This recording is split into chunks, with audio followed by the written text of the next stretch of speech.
people always think that where there is disparity, there's somehow inequality, and I actually reject that entirely. I think it's just a difference in what we're interested in. I think we're biologically wired, we're interested in different careers, and just... Oh my God, it just happens to be the case that there are less women in government. It has nothing to do with the fact that up until very recently they were literally excluded from doing that, and up until very recently they couldn't literally own their own credit card or have their own home loan, or they couldn't even go outside without a male escort, or they were completely subjugated in that area, and they've been socialized from a very young age to do that. But no, it must just come down to the fact that they have 2 X chromosomes. Jesus Christ, Candace, how are you this fucking stupid? Yeah, definitely. Oh yeah, the disparity says nothing, okay? Women are just twice as less likely to actually care about how the world works, because that's what politics is, okay? You think women are just not even interested in how the world works and issues that affect them, despite the fact that the issues that the government is ruling on disproportionately affect women and women's bodies. Like... Hello everyone, hope you're doing well. Back again with another Jubilee reaction video here today. This one should be an interesting one, because it's Candace Owens, of course. Candace Owens is always interesting. You have no idea what's going to come out of her mouth next. You know, she will say the most outlandish, crazy thing, you know, wear a White Lives Matter shirt with Kanye, and then also condemn the genocide of Palestinians. She's kind of all over the place. She's kind of, her along with Tucker Carlson have kind of gone off the rails, but sometimes that leads them to the right position, seemingly on accident. You know, the idea broken clock is right twice a day, and that seems to very much be the case with Candace Owens. So, full disclaimer, I have not watched this video. As I'm recording this video just came out from Jubilee, so I'm doing a blind reaction here. I have a few friends that were in it, and from what I've heard, it was an interesting episode. But I'm excited to see it, of course. You know, definitely will be interesting to hear some of Candace's arguments. I saw Jubilee posted the prompts and as well as a little teaser on their YouTube, not their YouTube, on like Instagram as well as their TikTok ahead of time. So I'm interested in these prompts. I think they're going to be fairly interesting, and I'm looking forward to it. I guess just a little bit of news. Trying to think, there isn't a ton.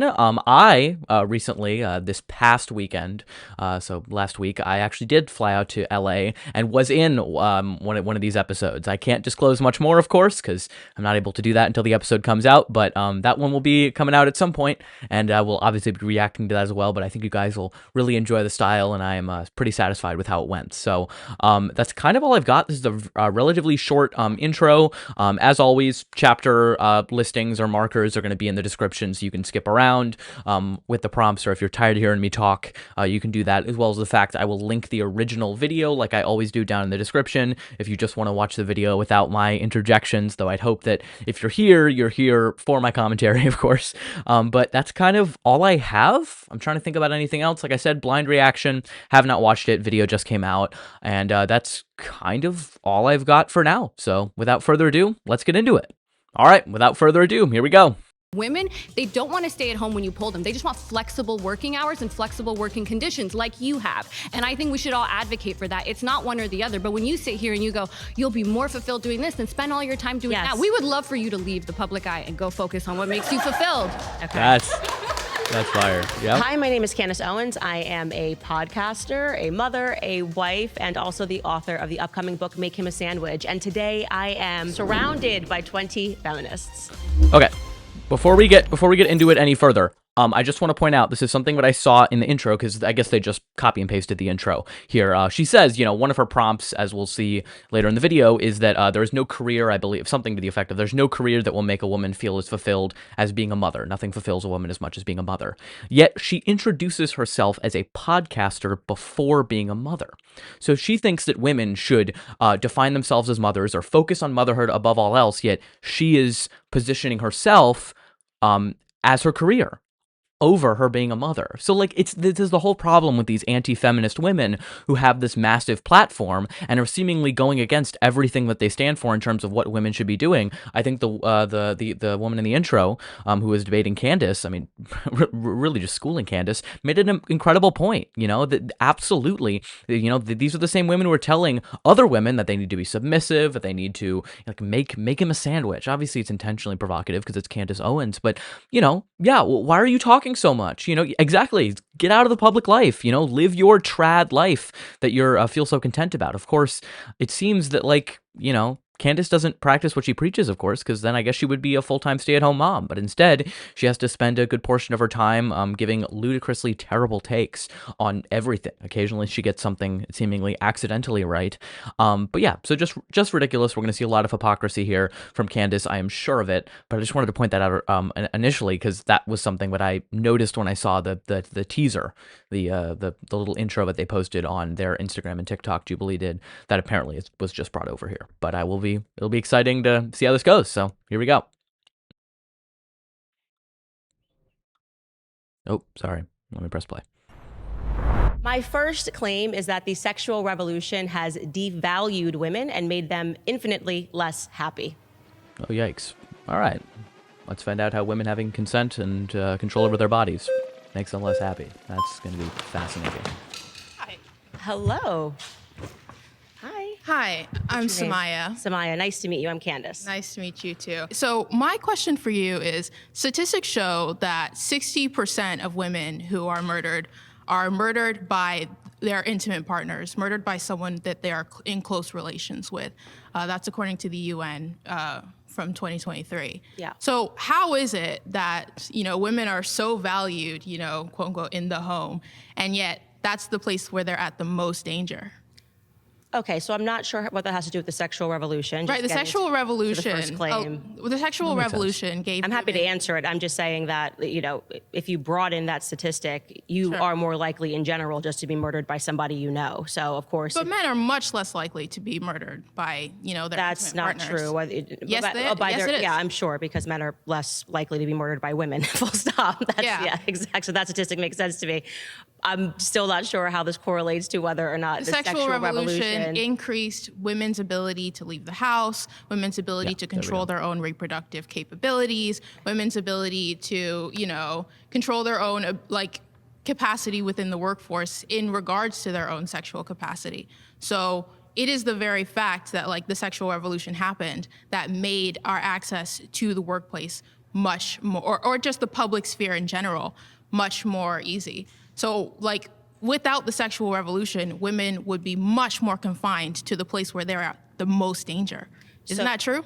So you think that, just so I'm trying to understand your argument here, you think that if we didn't have the sexual revolution, less women or more women would be murdered? Are you saying that women are more women would be murdered, for sure. Okay. I disagree with that. I still don't. So, I mean, I think the argument that she's attempting to make, and, I think it's a good argument, although I think she could definitely do a better job articulating it. Of course, I've been in these environments before. It can sometimes be difficult to get out exactly what you want to say. The idea is that when you give women more autonomy and control over their lives, that leads them to obviously being able to leave abusive situations or have more freedom. When you restrict women to the home and they are, in that type of position, they are more likely to experience that type of domestic violence and violence at the hands of an intimate partner.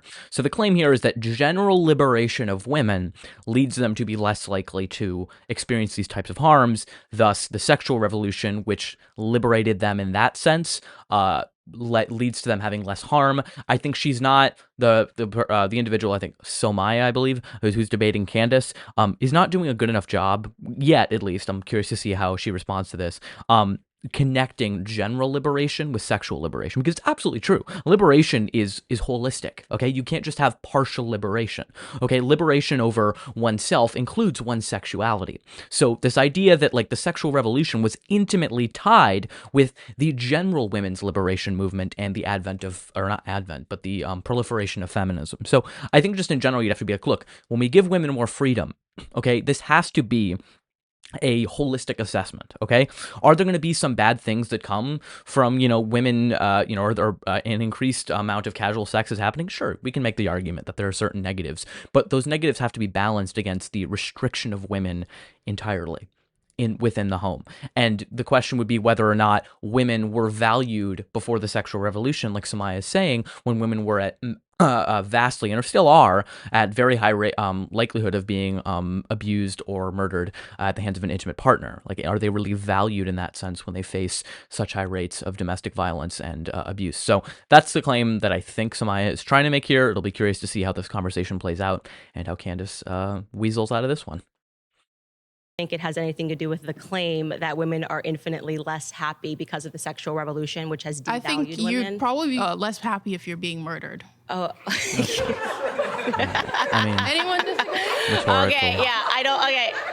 Okay. There is definitely a correlation between personal relationships and domestic violence. And just to be clear, if we're talking about just like a monogamous relationships, the most violent relationships that are on the books are between lesbian partners. Yes, when people are intimate, that's not a true that is actually true. No, the statistic you're talking about is people who have faced domestic violence. Lesbians, yes, are more likely to have faced domestic violence, but that's because they typically came from relationships with men in which they were lesbian relationships are the most violent relationships that we have on the books. But we can move on. They can fact check that claim. So let's fact check that claim right now, because this has been something that's been brought up multiple times.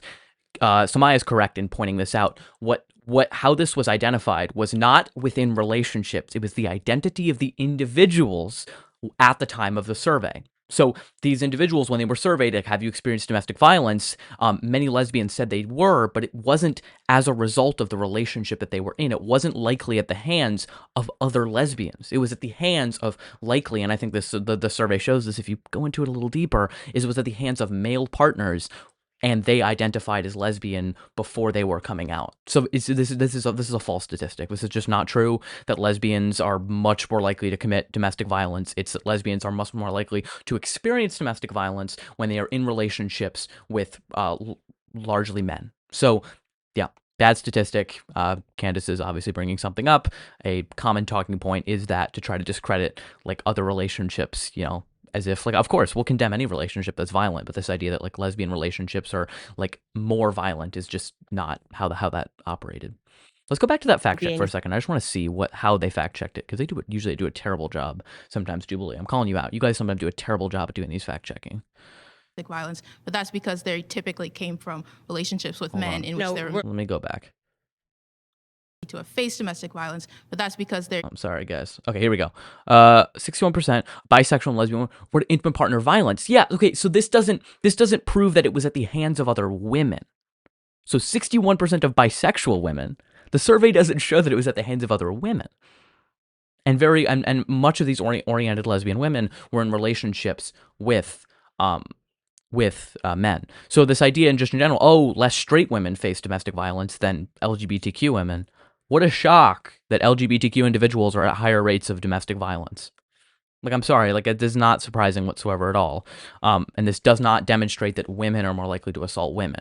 It's that women who are not heteronormative, or are not heterosexual, rather, are more likely to experience it, still primarily at the hands of men. So, doesn't show what Candace thinks it shows. Relationships that we have on the books, statistically, they can fact check that claim. The point being is that it's not exactly a stunning statistic to say that when people are in relationships, period, whether those relationships are homosexual, whether they're married, you're saying that the sexual revolution... Let me finish. I've let you try to explain how this is correlated to happiness, and I don't think it does. I actually think you're having a different debate right now. But yes, absolutely, it makes perfect sense that you are more likely in general when you are in a relationship, because people are driven by anger by people that they know, whether or not we're talking about boyfriend and girlfriend, girlfriend and girlfriend, a husband and a wife, a husband and a husband, or a wife and a wife. Yes, of course, the instances of domestic violence are going to take place when you're inside of a home. But the sexual revolution, encouraging women to give up their goods for free, which is what I'm speaking about, and encouraging men not to marry these women or to have long-term relationships, what I am saying is a direct contributor to their unhappiness, because women are giving up their goods for free, and women are now entering the workplace, and that does not actually make them happy. Okay, what? Pause. Hold on, there's a lot of claims there. I want to go back. This is the problem with Candace Owens and a lot of people. They just throw out a bunch of statistics and claim that, like, therefore, because there's a bunch of correlations with happiness, therefore it's because of the advancements that women have made. No, okay? The large reason why we see, for example, there's this common statistic, and this idea is brought up, it's the paradox of female happiness. This idea that as women get more rights, they get less happy. It's no, when women get more rights and get more opportunities, the social stigma doesn't go away. So, for example, a lot of women, for example, the statistic is often brought up. It was brought up in the Jubilee debate that I was in, and it just is recurring and recurring and recurring. It's, when women end up earning more money, they actually divorce more. Well, if we look at that type of statistic, you'd have to realize that, well, maybe women are divorcing more because they have the financial freedom to do so and they are not dependent on a man. Also, in many of these relationships, it's not because a woman is earning more money or has more freedom that she's unhappy. It's because there is still the double standard of gender roles that are placed upon her. So, for example, even when the relationship in terms of monetary wise is split 50-50, she is still expected to shoulder a disproportionate amount of the domestic labor. So these women are unhappy because not only are they working, a full-time job, but they're also having to take on almost all the domestic labor. So this is not like this whole idea of women having more freedom makes them unhappy. It's no, our society is still deeply flawed, has a lot of issues, and now women are just free to complain about it. And it's instead of what happened before, which is when we told them to shut up, gave them medication, gave them Valium, and lobotomized them. Like, this is not women are talking about their problems more. It must mean they're more unhappy than before. No, maybe they just can actually talk about their problems. Have we thought about that? It's that simple.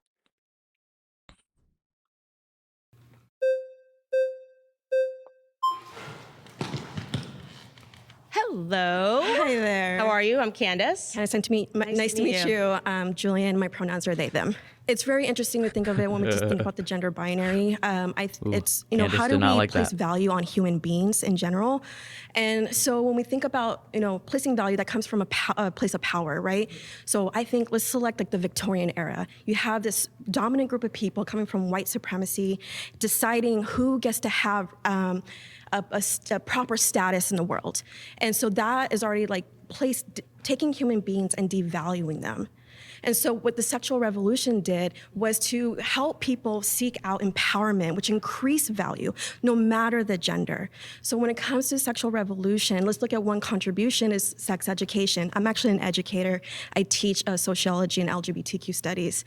And I have absolutely seen the positive outcome with the sexual revolution and sex education and seen people empower themselves. And with that comes safety when it comes to decreasing STIs, abuse, sexual assault.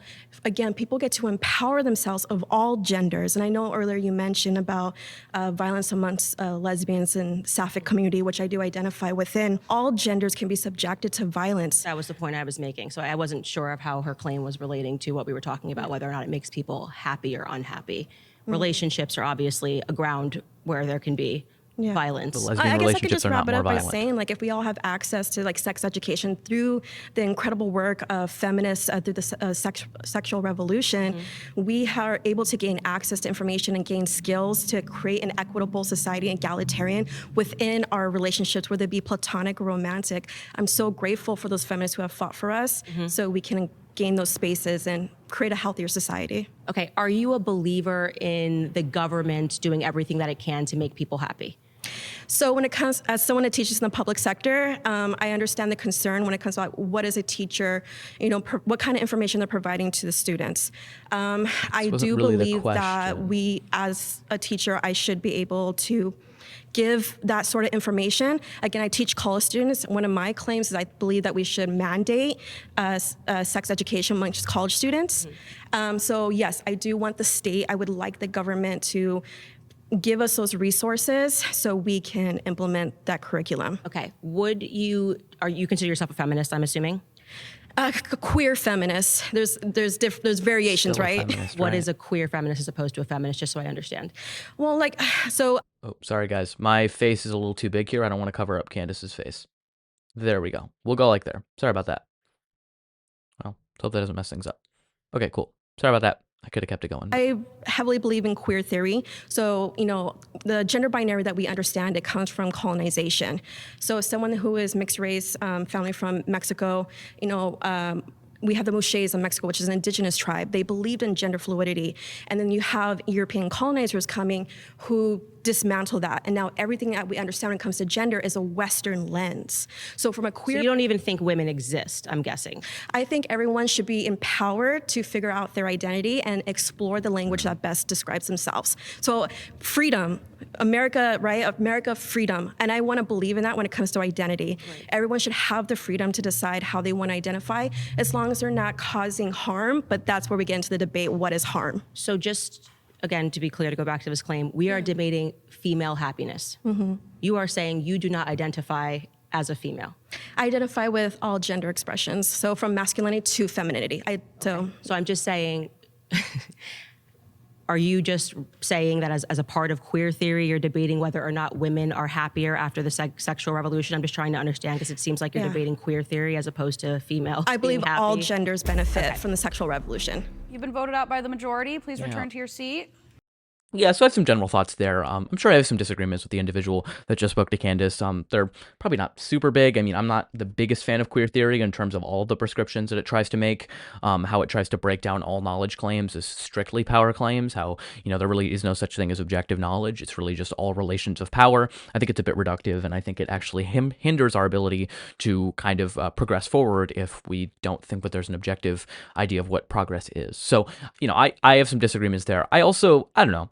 I have some rhetorical disagreements, I feel like when you're talking to someone like Candace Owens, like as soon as you're throwing out like words, like for example, especially going up there and like introducing yourself with your pronouns, look, I get it, but at the same time, like that's immediately going to turn off Candace from like any further conversation. And that's not to say that like you should like work to always appease Candace Owens, but like, you know what I mean? Like, I feel like all of Candace's audience, when they see someone walk up there and be like, I use they, them pronouns, is going to tune out everything else you're saying. It doesn't mean your identity isn't valid. It doesn't mean that it isn't important. But there's always an optical game to be played in these Jubilee debates. It's always the case. And when you go up there and you kind of plant your like flag in the ground and be like, look, I'm going to represent myself as the caricature of what conservatives think of when they think of queer theory, queer educator, person who uses they, them pronouns. I think, I don't know. I think you're giving them unnecessary fodder. Make your points. But I think when you use a lot of, what's the right word? I'm not saying that these things, of course, don't exist. Obviously, this idea that like gender and a lot of gender ideas and expression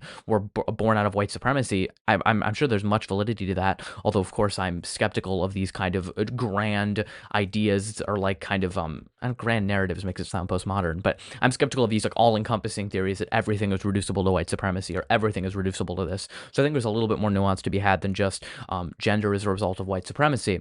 But I think especially when you're throwing out terms like that, if you understand how the conservative brain works or how they've been programmed to work by the way that the media and right-wing media and the algorithm trains them, is they immediately tune that out as crazy woke liberal nonsense.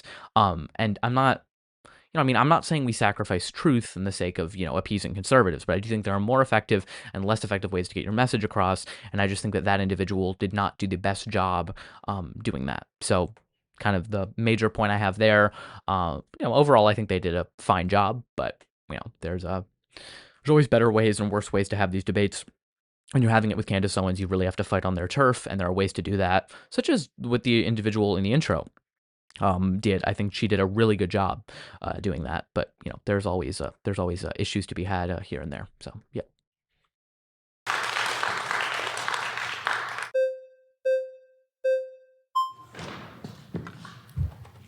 Hello. All right, Zena. Zena. Here we go. Very much like your name. Zena's great. Thank you so much. Nice to meet you. Can we start with the beginning? Do you identify as a female? I identify as a woman, yeah. Okay. Right. So I do want to get back to your premise. You're saying that women have been devalued, right, by the sexual revolution. This kind of presumes two things. One, that there has been a loss of worth, right, for women. So you're saying that women have, as human beings, lost worth. Women who, prior to their sexual revolution, were worth more than women today. I would say that, yes, women have devalued themselves by becoming overtly sexual. That's my claim. So, also according to and let's not remove this from the other part of the claim, which it has made women infinitely less happy. Right. So you're saying that according to you, women have been devalued? Not according to me. According to the time in which people are getting married, how difficult it is for people to find a partner that's willing to commit to them. And I think that's in large part due to the fact that women are offering sex for free, because it was a major component of the sexual revolution was this idea. So a woman's worth is tied to her sexuality? It's not tied to, well, absolutely. If you're going to be having multiple partners, you are going to be devaluing yourself. You're worth less as a human being. Not as a human being, just, in terms of trying to have a partnership and a productive relationship. Certainly men are not going to be clamoring to have a relationship with somebody when the market is throwing them. A man's response to your actions is what defines your worth, right? Yeah, well, I would say that I would argue that good job, Zena. what makes women actually happy is family. So if you're interrupting, so just to connect the dots for you, when women are having sex with multiple partners, it devalues them for men, right? For men. So, yes. So men define a woman's worth. Well, I would say both of them kind of define one another's worth, because I think the ultimate goal for people to be happy is actually family. Okay, so you're saying Not work. in all cases, a woman is going to be more fulfilled in regards to family. That's exactly what I'm saying. And this is going to work in all cases. So you're saying there's no individual case in which a woman can feel, fulfilled without being tied to other people in the case of family. I think there could be an exceptional case for everything. I think there are exceptional cases, but I think that if we all start trying to be the exception as opposed to recognizing the rule, which is that people in life are more fulfilled when they achieve a family unit and when they have children, women in particular, especially aspiring to children, then you are going to end up with a bunch of people who are unhappy because your job cannot replace the feeling of having a family. Hold on, I just want to look back at that fact check quick. There's conflicting research on the topic. Pew Research found that a higher percentage of adults want a career or close friends to be fulfilled compared to kids or marriage, while the Institute of Family Studies found that married men and women are happier than... Yeah, okay. Wow, the Institute of Family Studies found that married men... Okay, I'm not trying to, say that, just because the source by name is, biased. Like, I don't know. The leopards eating face party thinks that leopards eating faces are good. Like, I think there's reason to be skeptical, not that it's entirely wrong.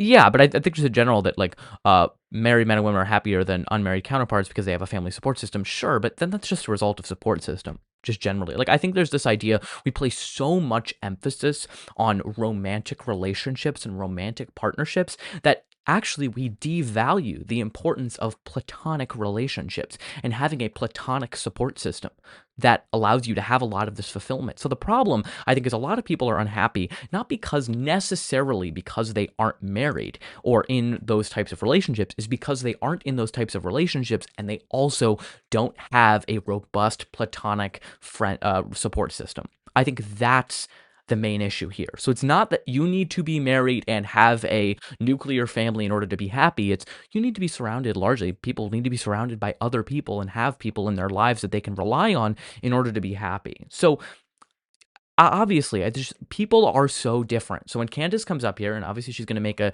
claim in a second that, women being, I forgot the exact wording of the claim, but women being mothers is like the most fulfilling thing they can do.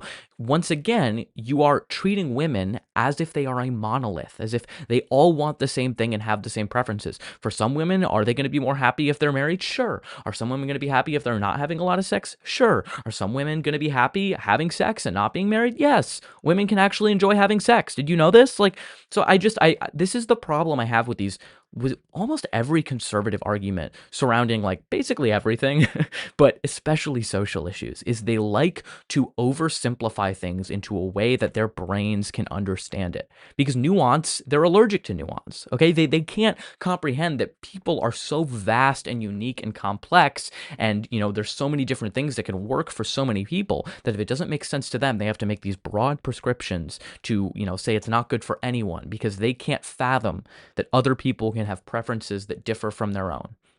That's the main issue here. So, I think that's a huge problem within this debate is, Candace is going to make these universal claims and kind of claim that it applies to everyone, when in fact women are people, okay? They are individuals with individual aspirations and dreams, and some may want children and some may want a career, and some I probably venture to say most women want both. Some might want to prioritize one over the other. So I think just in general, things are much more complicated than Candace's simple framework of how the world works is going to try to make it out to be. And I think it's just important to leave room for that nuance within these conversations.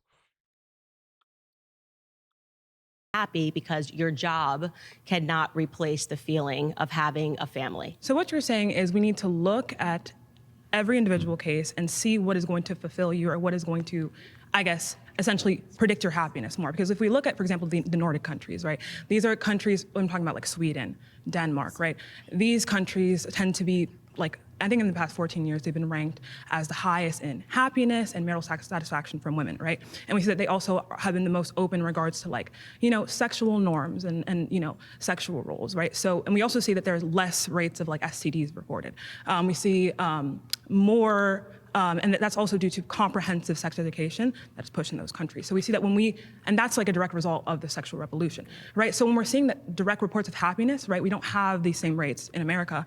In these countries that are more sexually open, why would we see like those rates in those type of countries? So I think you might be referring to this sort of mass-produced study that was a part of like a behavioral science study, which said that women were the happiest. Here's the women in one world study were women she that knows were from actually this. unmarried and had careers. No. Okay. Well, there Talking about was. reported There we go. happiness. Okay, sure. I'm talking about the same thing. It was reported happiness, but it could be there's tons of studies. The point being is that in 2023, there was this massive scandal where they recognized that a lot of these studies that were being produced, behavioral science, was proven to be a complete fraud.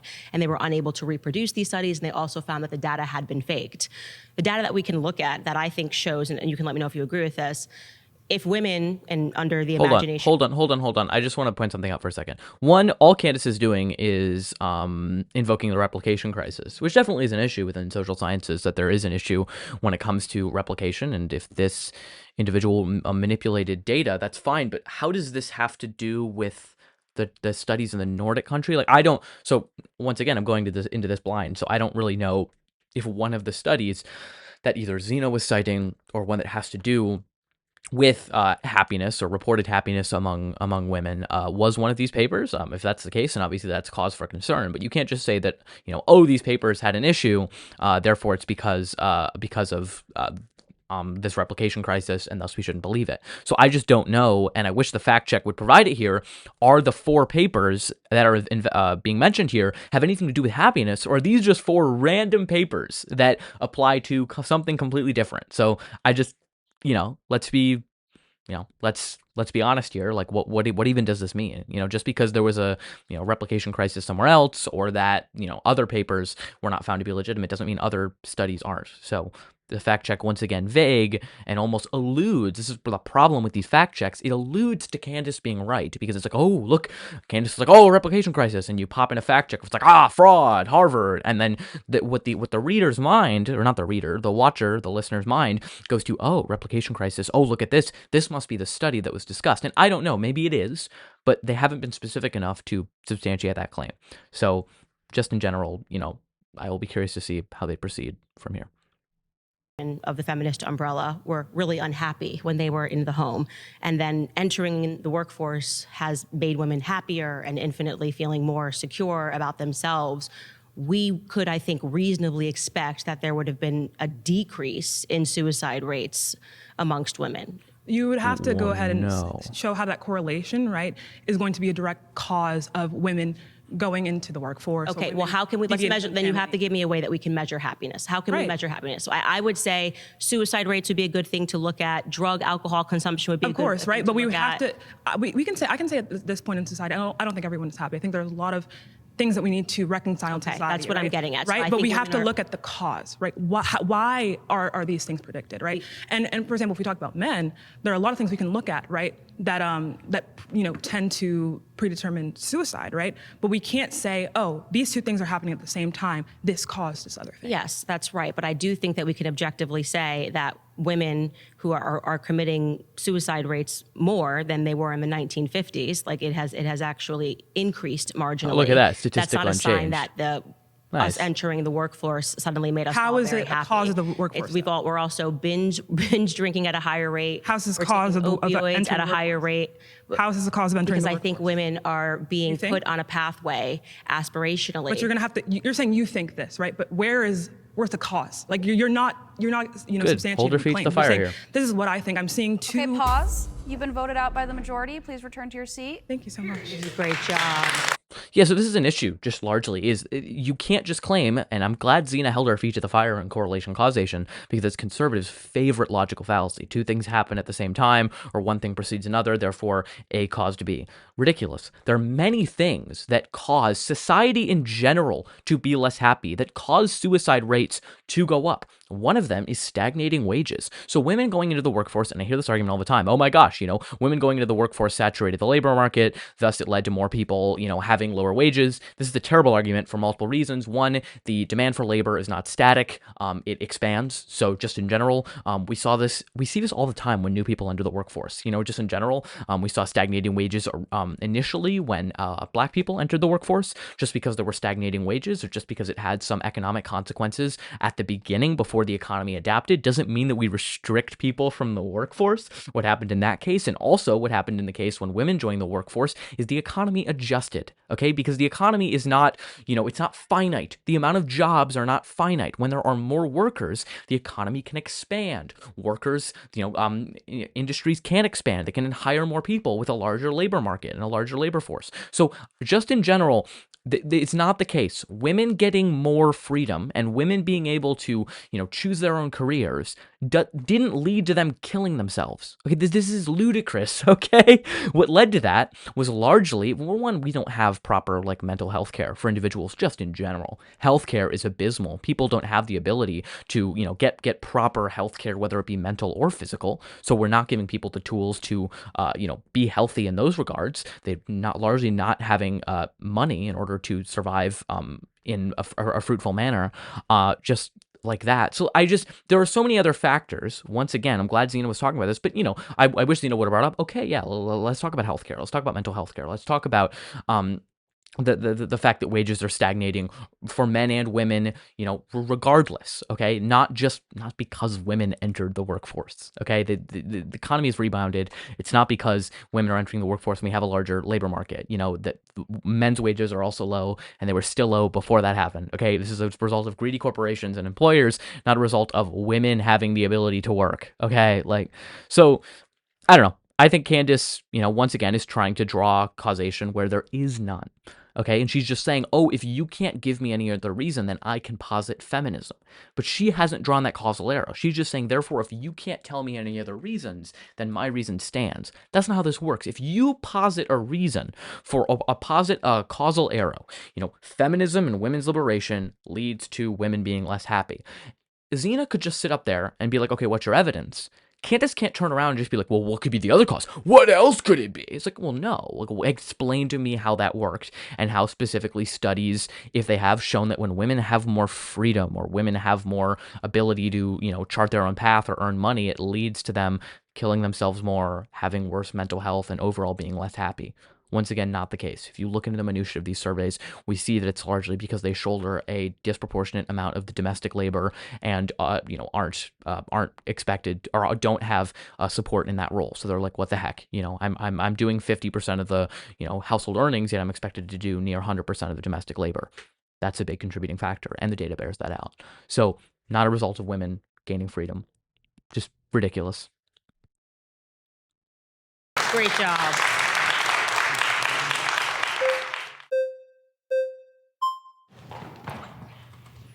Hello. Hi. Hi, I'm Nikki. Nice to meet you. So when we're talking about the value of women on a societal scale and how we view each other, right? When you're devaluing us, you're objectifying us. And follow me, I promise. But rape rates have gone down by about half in the last 20 years, right? Yeah, is that true? I don't know. If you're saying we're less valuable now, I'm just not really sure. Is it reports? Because sexual assault is a really difficult thing to track, just because of how often it goes unreported. We really don't have very good data on that. So, I mean, I'm glad they put that there. They changed the definition in 2013, which led to an increase in cases. Fair, but I also think I don't even know how we would track that, considering that 80% roughly, the estimate. Of course, you're going to have really hard time getting data on things that are unreported. Of course, 80% of sexual assault instances go unreported. So I don't know. I mean, if it is the case, I mean, that's a good thing. I hope that is the case. But like the fact check said, I don't know how we would know something like that. Why wouldn't we be suffering at a higher rate? So is the argument that you're making, just so I understand, that because women are giving up sex for free, they're not being raped? Every study shows rape is not correlated with just sexual gratification. It is a power structure. Okay. So it is about objectifying and abusing women when you rape them, not about whether or not you want sex. What I am saying is that women are less So this is just in general, and I want to push back against this a little bit just because I think there's a more nuanced view to be had. There's definitely been a large push to kind of get this idea that like rape is not about sex, it's about power. Once again, I think that is binary thinking. Okay, I don't think it is just about sex, and I don't think it's just about power. Okay, I think it can be both. Okay, I don't think that the frat guy who sexually assaults and rapes a woman in college, it's entirely about wanting power. Is that a big aspect? Of course. Can it also be because he's horny and wants to have sex and doesn't give a shit about her consent? Yes. So it's both. I think removing the idea that there is something like sexual in nature about rape, I think removes kind of the harm of it, right? Like for like a lot of people think rape is worse than regular physical assault. If someone gets beaten up and like physically assaulted violently, a lot of people think like, you know, it's understandable that like that's not really as bad as being sexually assaulted just because of the deepness of the violation, because the violation is sexual in nature, because of how vulnerable someone is, because pregnancy could occur, because of the likelihood of sexually transmitted infections and diseases. So I think that, I don't know, I don't like kind of reducing things like that. I think that rape is about sex and it's about power. And I think power is a huge component. We can't overlook that. But it is also sexual in nature. It is sex, okay? This idea that rape's not sex, it's violence, or it's just about power, removes kind of what almost makes rape uniquely horrific, which is that it is a sexual crime. And it is at the most intimate level. So I don't know. I kind of want to push back against that in general because it is something that I disagree about. I think it's important that we acknowledge that rape is about both sex and power. And I don't think we can really solve the problem, solve in a very loose sense, combat the issue of sexual assault without acknowledging that it is in fact sexual. You know what I mean? Like if rape isn't about sex, then it's not really sexual assault. It's still sexual in nature. Okay? So I think it's really important that we acknowledge that and don't kind of go with this narrative that it's just about power. Power, power, power, that's it. A lot of people on the left love to focus everything on power. Everything is about power, nothing else. Once again, I don't think the world is that simple, and I think we need to acknowledge that, you know, complexity there in something as you know, deep and, you know, important as combating sexual assault. Defied. So therefore we are being raped less. Okay, so you think that in today's society, because this is pretty wild for me.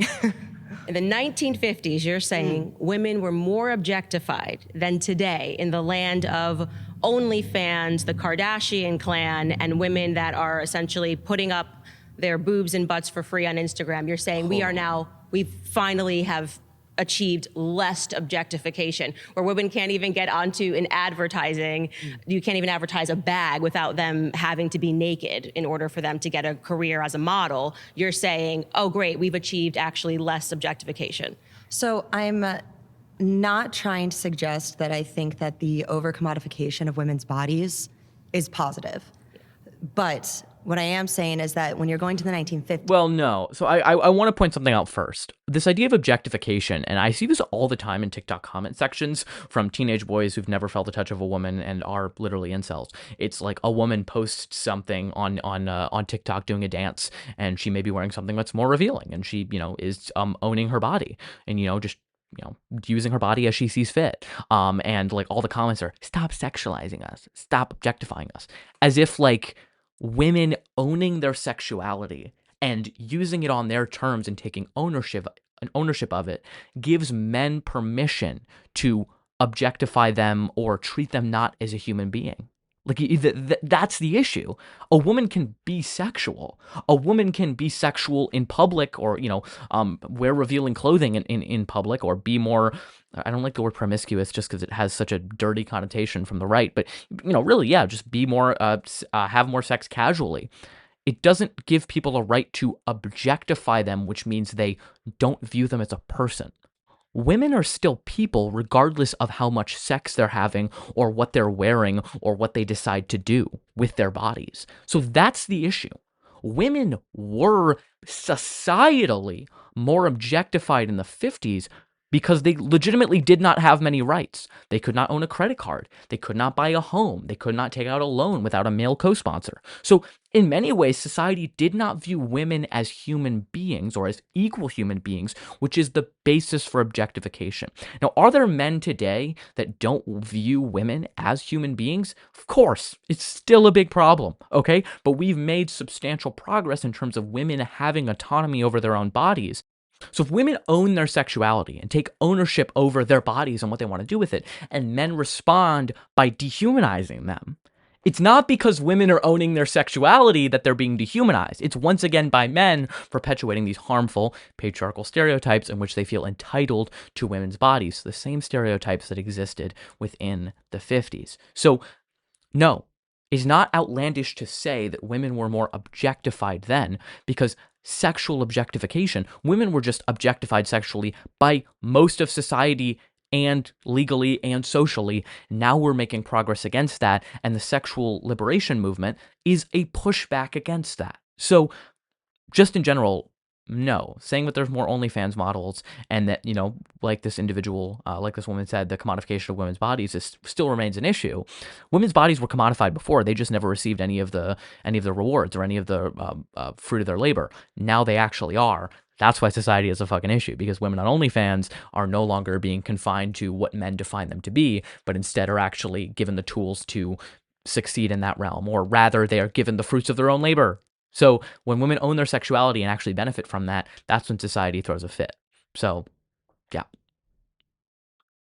Is that we shouldn't put this glazed look of, oh, it was so happy, we had single income households and we got to stay home. We also had a pill popping problem. We also were viewed as maids. Like, we were seen as a house appliance far more than we were as people. Correct. And so when you have that kind of objectification where you are in a subservient position, I think we're facing a different form today. Correct. But I think that rape is a signifier of a contradiction to your statement. Okay. Does that make sense? It doesn't make sense, but I do want to rebut it on a couple of points. So first, course, I just Candace. want to say, suggesting that objectification has gone downward since the 1950s is wild. That's just a firm no. That is not the truth, and you know that's not true. Wait, so do you feel like hold on, we let me were seen answer as your like- second thing. Okay. Second thing, you then brought up, okay, women were at home, but they were pill popping.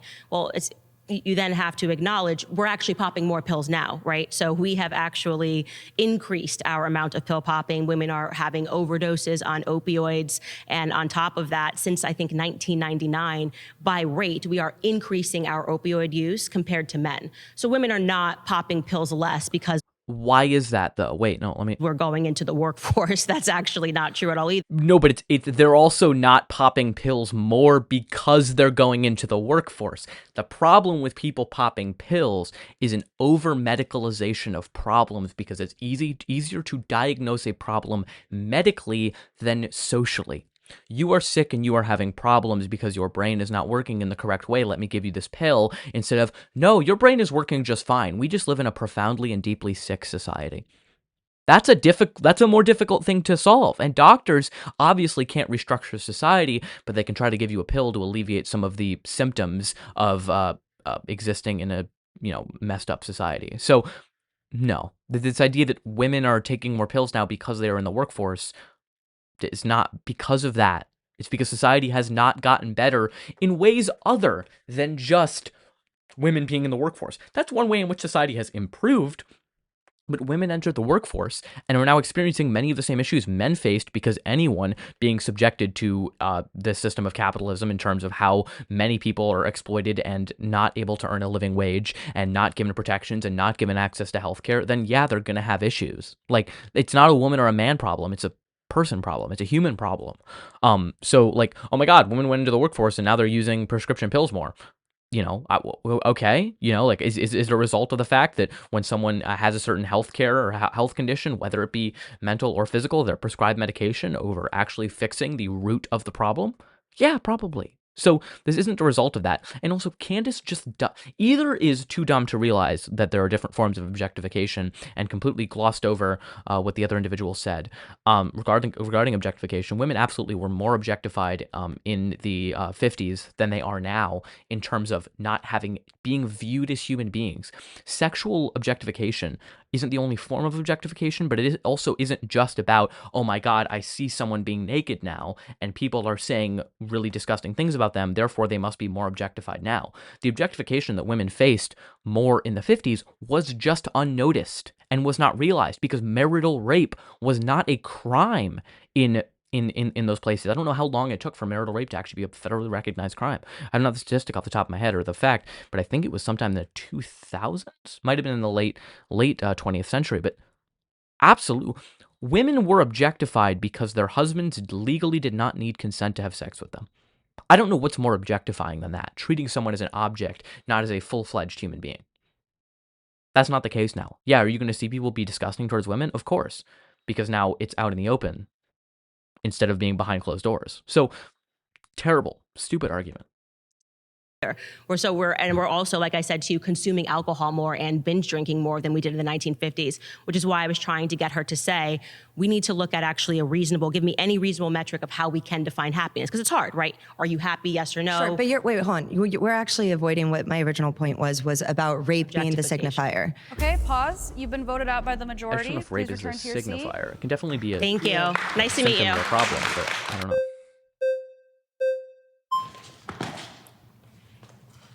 Hi. Hi. I like your hat. Whitney Shanahan. Nice to meet you.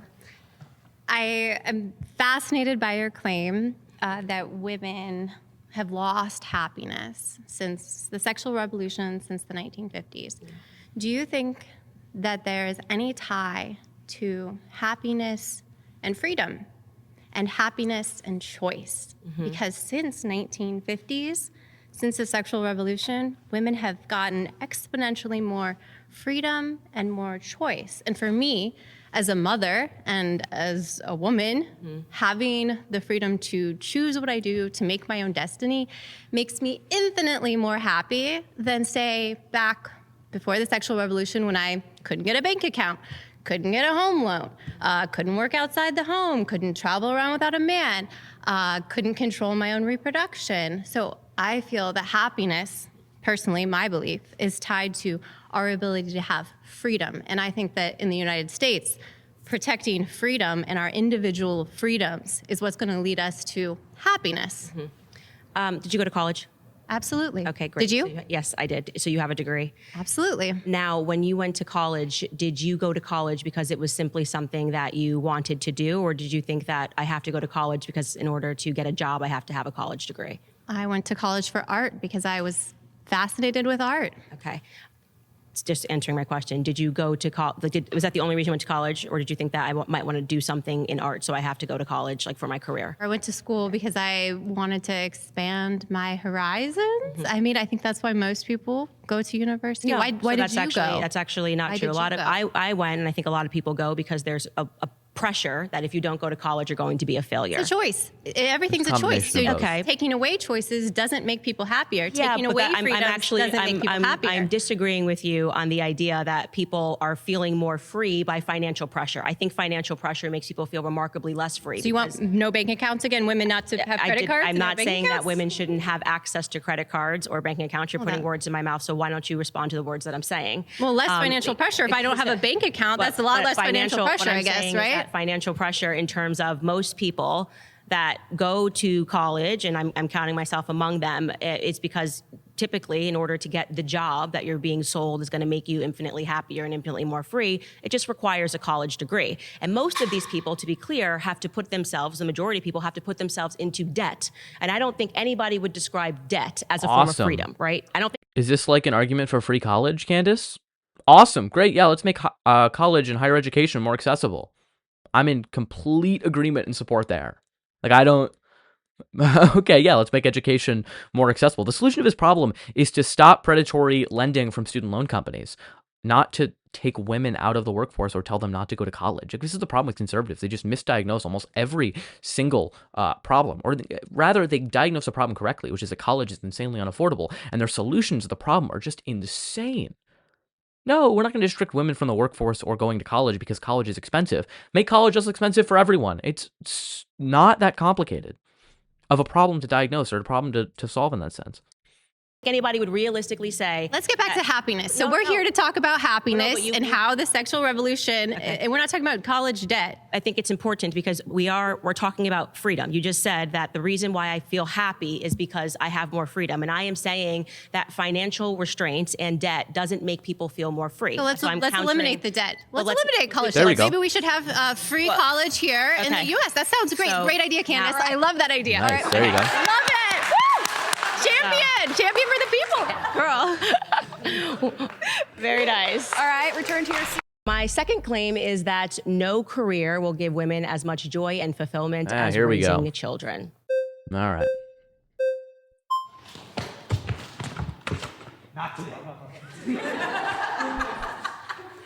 Oh, hi, Candace. How are you? Hi, nice to meet you. Nice to meet you. I'm John.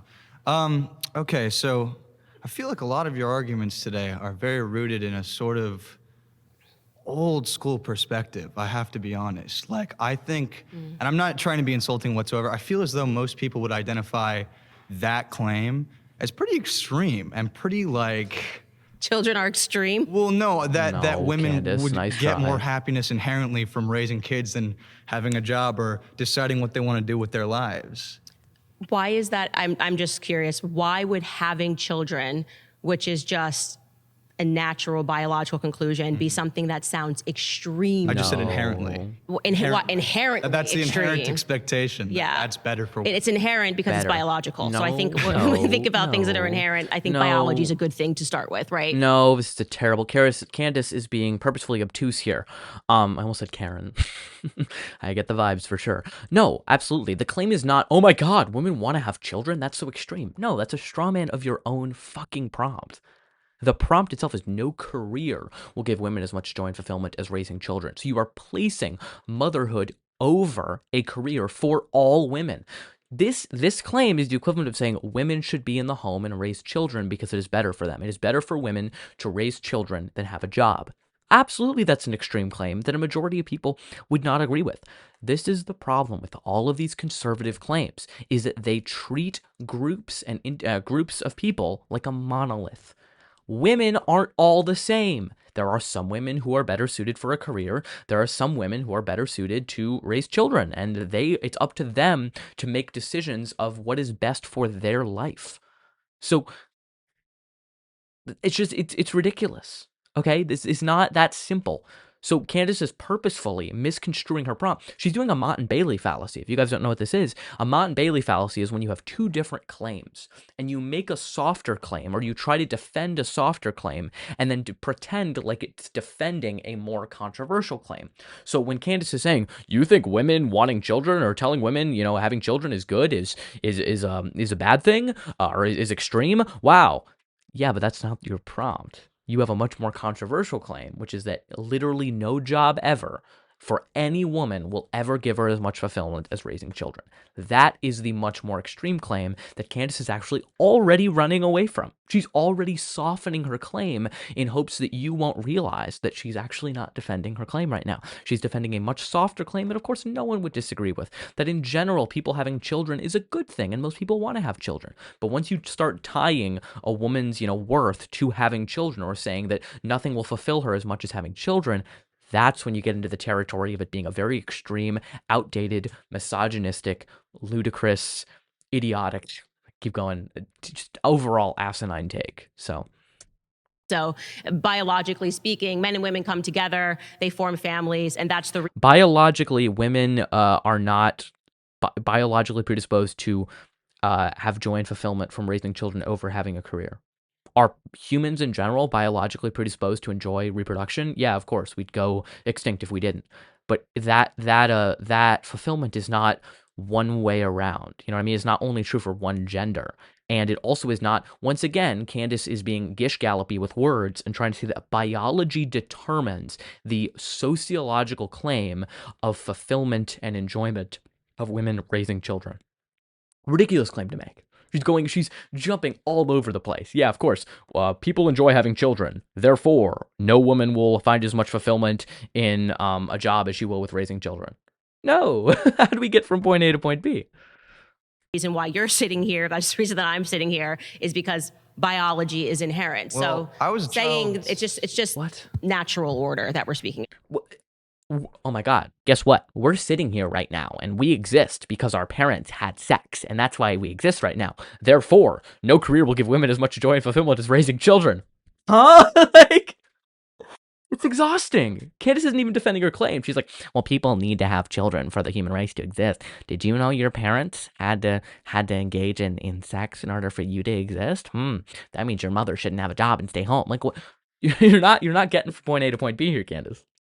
About right. Okay, let's break it down. So why do you believe that? Why do you believe that? Why do I believe that women? Why do you inherently are happier? Yeah. Okay, you keep stressing this word inherent. Because that's important. Yeah. Because that's what you're saying. I think because it speaks to natural order, and every piece of life, I think, is enriched by You children. don't think it's natural for women to get to decide what they want to do with their lives? I do not think that saying women can decide whether or not they want to go to work or have children is problematic. What I'm saying to you is that women will get the most fulfillment from having a family. Because it's natural. It's natural, but also children are wonderful and beautiful and spiritually divine creatures. I mean, they're amazing. When they are wanted and when they are brought into a loving home with parents who actually want them and not ones who feel societally pressured into having them. That's the reality here. So Candace is making this claim that, children are good for everyone. Not true. Some people are not made out to be parents, and that's fine. Okay, that is okay. Not everyone needs to have kids. Kids are good, and if people want kids, they should have kids. But we don't get from this claim that we need people to.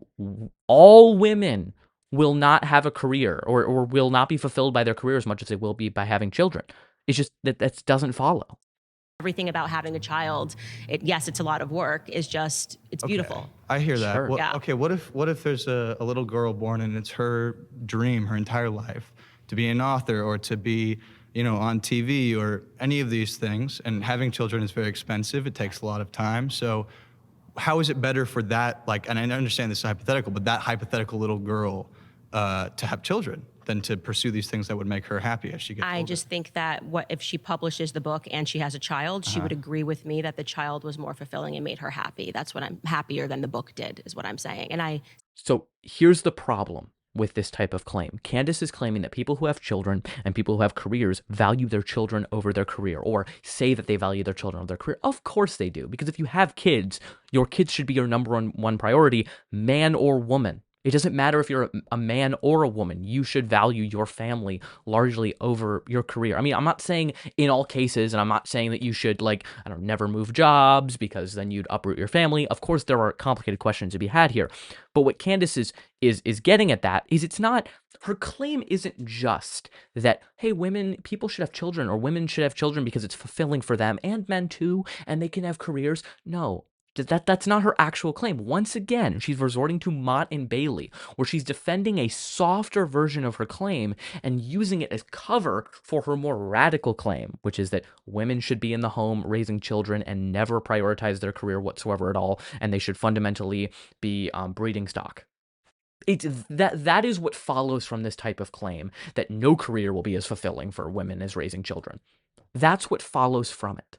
Okay, you can say that raising children is important and we should focus on raising children, but as soon as you get into this idea that this universal statement that women as a whole will be more fulfilled, once again reducing women to a monolith as if they all have the same desires and preferences, to raising children over having a career, you're already getting into that type of territory. So Candace is not standing on her claim, and I wish someone would just go up there and just be like, look, is that the case? Are you saying that every woman? No, of course not. Okay, women are more complicated than that, obviously. Okay, so, and no one's saying that women can't also have careers and also raise children. Candace was talking about this author, but she's still acknowledging that she could be an author.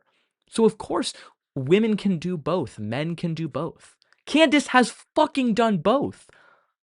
Okay? Candace, once again, is not the representation of the woman she is advocating for right now.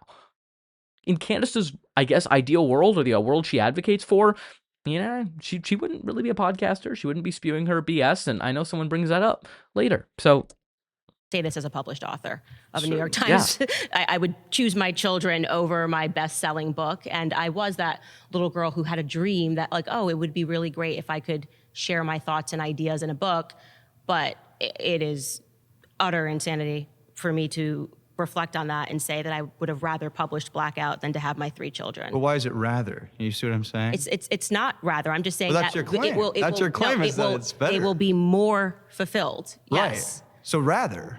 Well, if it's an either or, if you're saying it's an either or, I'm just saying that if these 2 things have happened in your life, the thing that will bring you more spiritual fulfillment will be children. And so women who are neglecting that, who are neglecting the pathway to, strive toward family because they think their career is going to hug them at night, or they think that when they're on their deathbed, their career is going to come up next to them and say, you were so great to me. I think that... You know what can come up to you on your deathbed?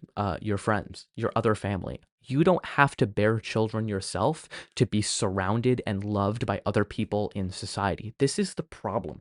We have a lack of healthy platonic relationships. So people rely on their family as the sole source of camaraderie. People think, oh, if I don't have any immediate family, I'm going to die alone.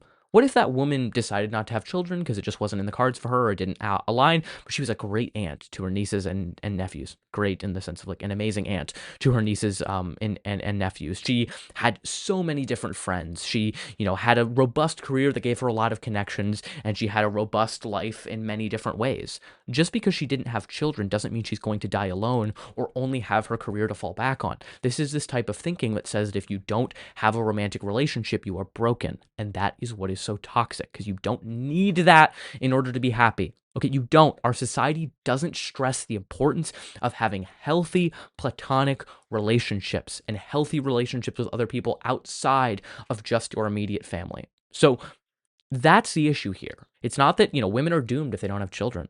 No, it's people are doomed in general if they don't have the support system. And the support system does not fundamentally or exclusively exist within the family. It can exist out of, and it's beneficial if it is. Even if you have a family, have friends, have other people in your life that give you support, have many different, forms of support.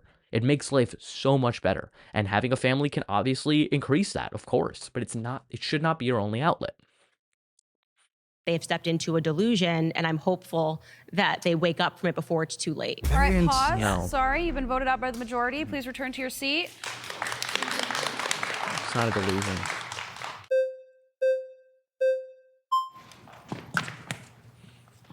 All right, Naima. Nice to meet you. Okay, so currently, women make up about 47% of the workforce. Mm-hmm. If this were the case and that women were just inherently unhappy or unfulfilled working and would just prefer to be at home, why don't they? Because we've made that, due to prior feminist waves, nearly impossible, because now, which I believe that the reason that the government wanted women to enter the workforce is because it gave them an opportunity to tax a household twice. And so this goes back to what I was saying, is that there's a lot of... No, there's still tax credits for married couples. If 2 people are working and they're also married, they get benefits from the government. So, no. Reasons, winners, of course. Discrimination Act. Yeah, there's a lot of other factors. It's not just the government wanted to tax you twice. I don't, they would still tax you the same regardless. Also, women were always working. Like, this idea that women didn't work before the sexual revolution or before they officially were able to enter the workforce was just not the case. Their labor was just not recognized. It was still taxed.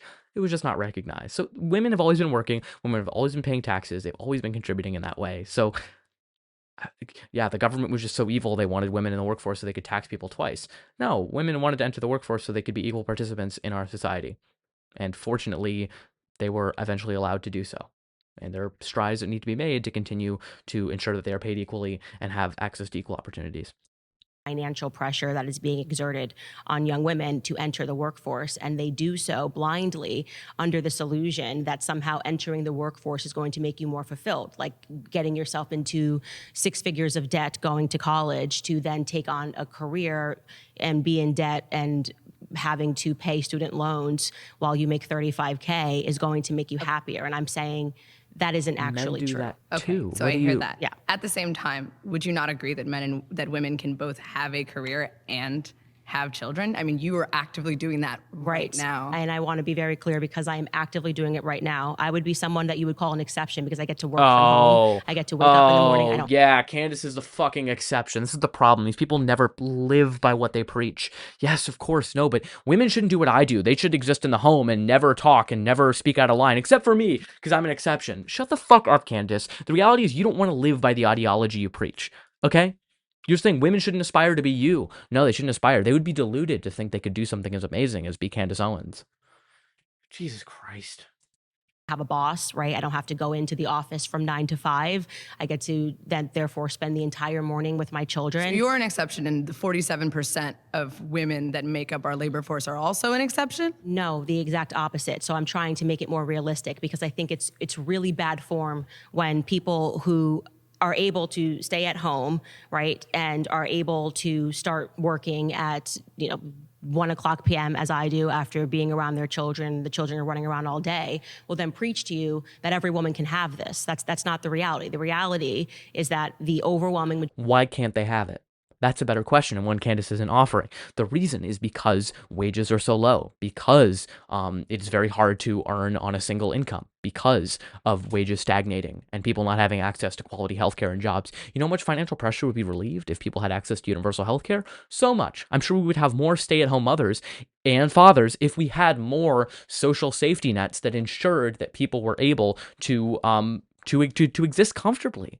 All of the solutions to the problems that Candace is mentioning, the reason your lifestyle is unattainable is because of our economic system, not because women are in the workforce. It's not that simple. You don't get to boil it down to women being in the workforce is the problem, and thus they shouldn't strive to exist in her lifestyle. I don't know. It's just ridiculous.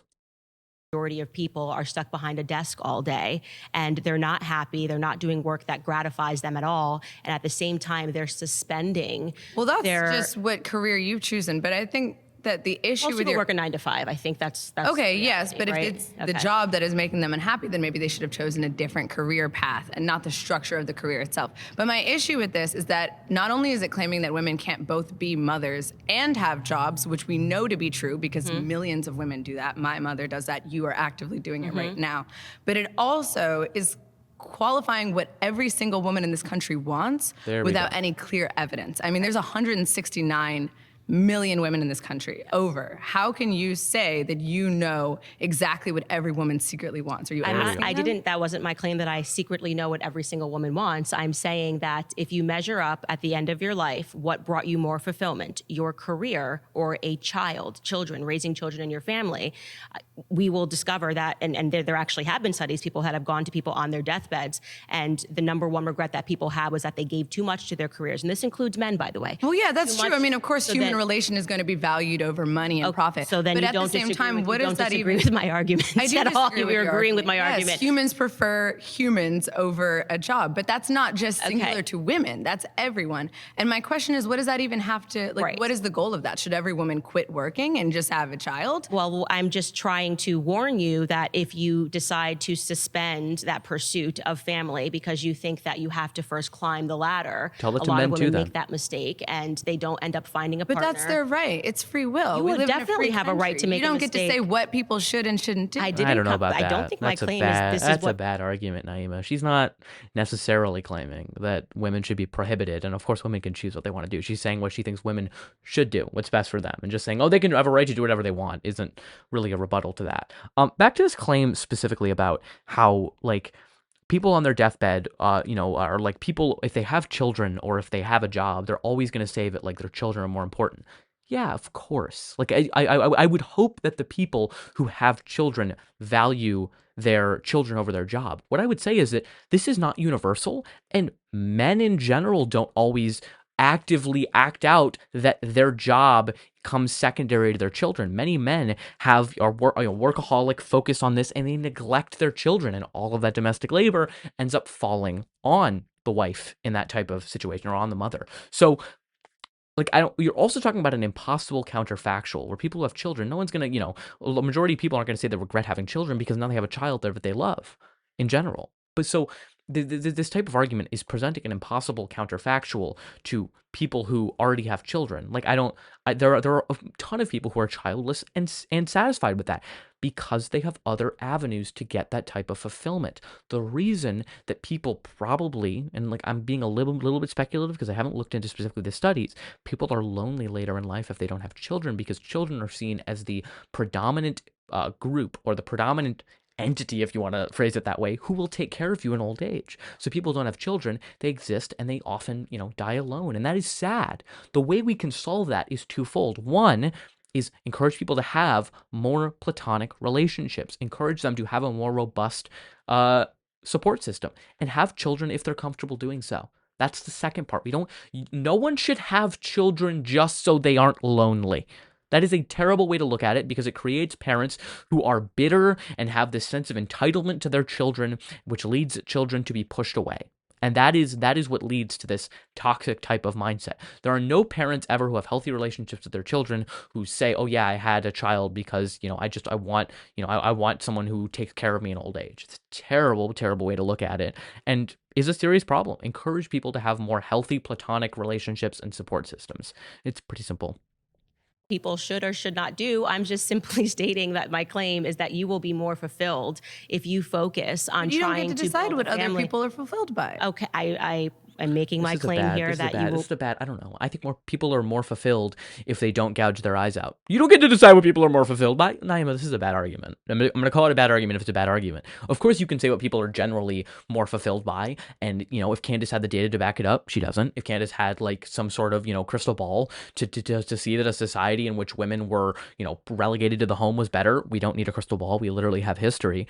It just isn't the case. However, you can still make prescriptions and suggestions about how society should be. I think people will be more happy if they have a better, robust social net in general. If they have more relationships. I'm not telling people they have to have friends. I'm not telling you must have friends. It's essential. Like, no, I just think generally it's better. Same way Candace is generally saying that women will be more happy raising children than having a career. Disagree with her on that general statement, but she's not wrong to make general suggestions. So this is a bad line of argument. Women are infinitely more fulfilled in the household and raising children than they are taking that 9-to-5 job. But you have no evidence of that. In fact, you are evidence against your own claim. I'm not evidence against my own claim. You are. I'm saying you're that at work right now. I've literally said, I am telling you, women cannot have it all. That is an illusion, and that is an illusion that is stressing women out. And I think it is the reason why so many women are turning to popping pills, why there's been such a significant, more than 1,000% increase. Exact claim can't be verified is hilarious as a fact check. Just say it's false. There's no evidence for this claim, but instead they couch it. Her exact claim can't be verified. So she's talking out of her ass. That's another way to say that, but if you want to couch it up in those terms to not be too mean, Also, with general, women use antidepressants twice the rate as men. It doesn't mean that women are more depressed than men. It just means that women actually seek remedies for their problems instead of bottling it up and killing themselves at higher rates like men do. Like, this is... Oh my God, women are more depressed because they have higher rates of depression. Have you considered they actually seek diagnosis and actually seek treatment more than men who bottle it up and it explodes? Not that difficult. Not that difficult to figure out what's going on here. So...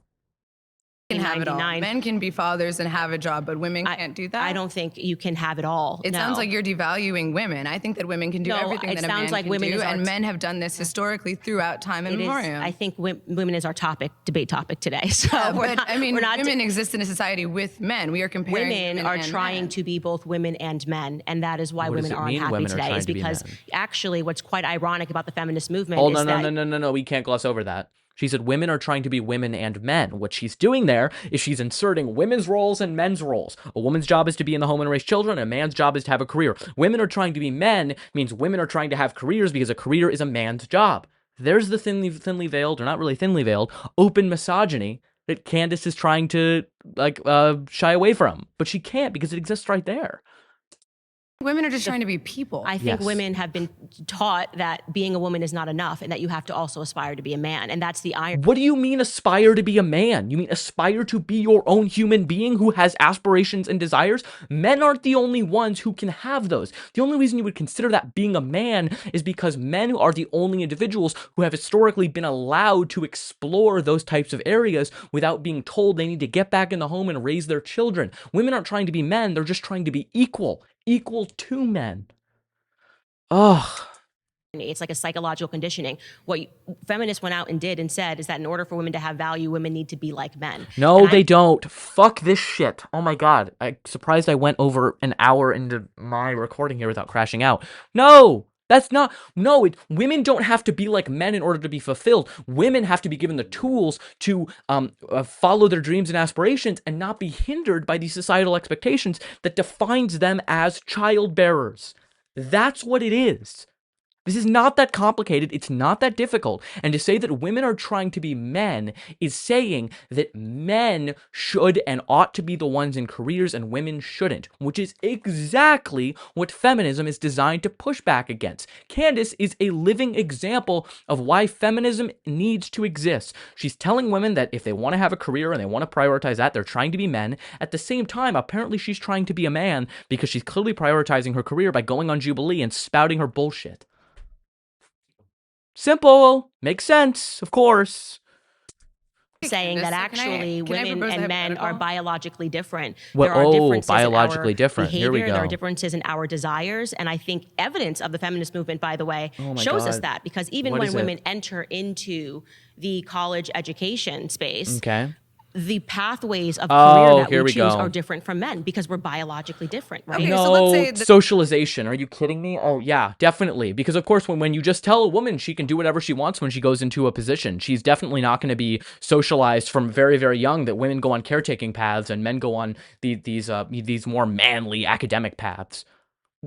People aren't just blank slates that exist like, oh my God, yeah, it's definitely a woman's biology that's telling her she should go into nursing and not the continuous, whether it through media, whether through culture, whether it through how she was raised, to tell her that that's the path that women go on.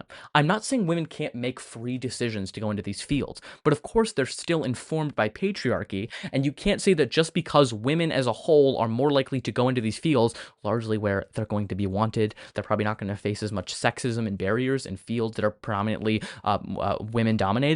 Okay, if a woman goes into a male-dominated field, I mean, we hear their testimonies. They are not seen as equal. They face a lot of uphill battles. I mean, a lot of women do it. Kudos to them. I'm very glad that they continue to push forward and don't let, fragile men, get in the way of them achieving their dreams. But that is not evidence of the claim that, like, women are biologically predisposed to go into these fields because when we let them go to college, they predominantly choose these fields. No, we're also seeing those numbers slowly inch up. More women are becoming doctors. More women are becoming lawyers. More women are going into STEM-related fields. And the reason we see that is because it takes a while to undo social conditioning. Of course, you're not going to see, as soon as you open the floodgates, women are just, oh my God, I want to go into all of these fields that men are in. No, there has to be, they have to see other women go into those fields. Of course, oh, that's something that I can realistically do. I mean, I never even considered that. Because if women are told their entire lives from people like Candace,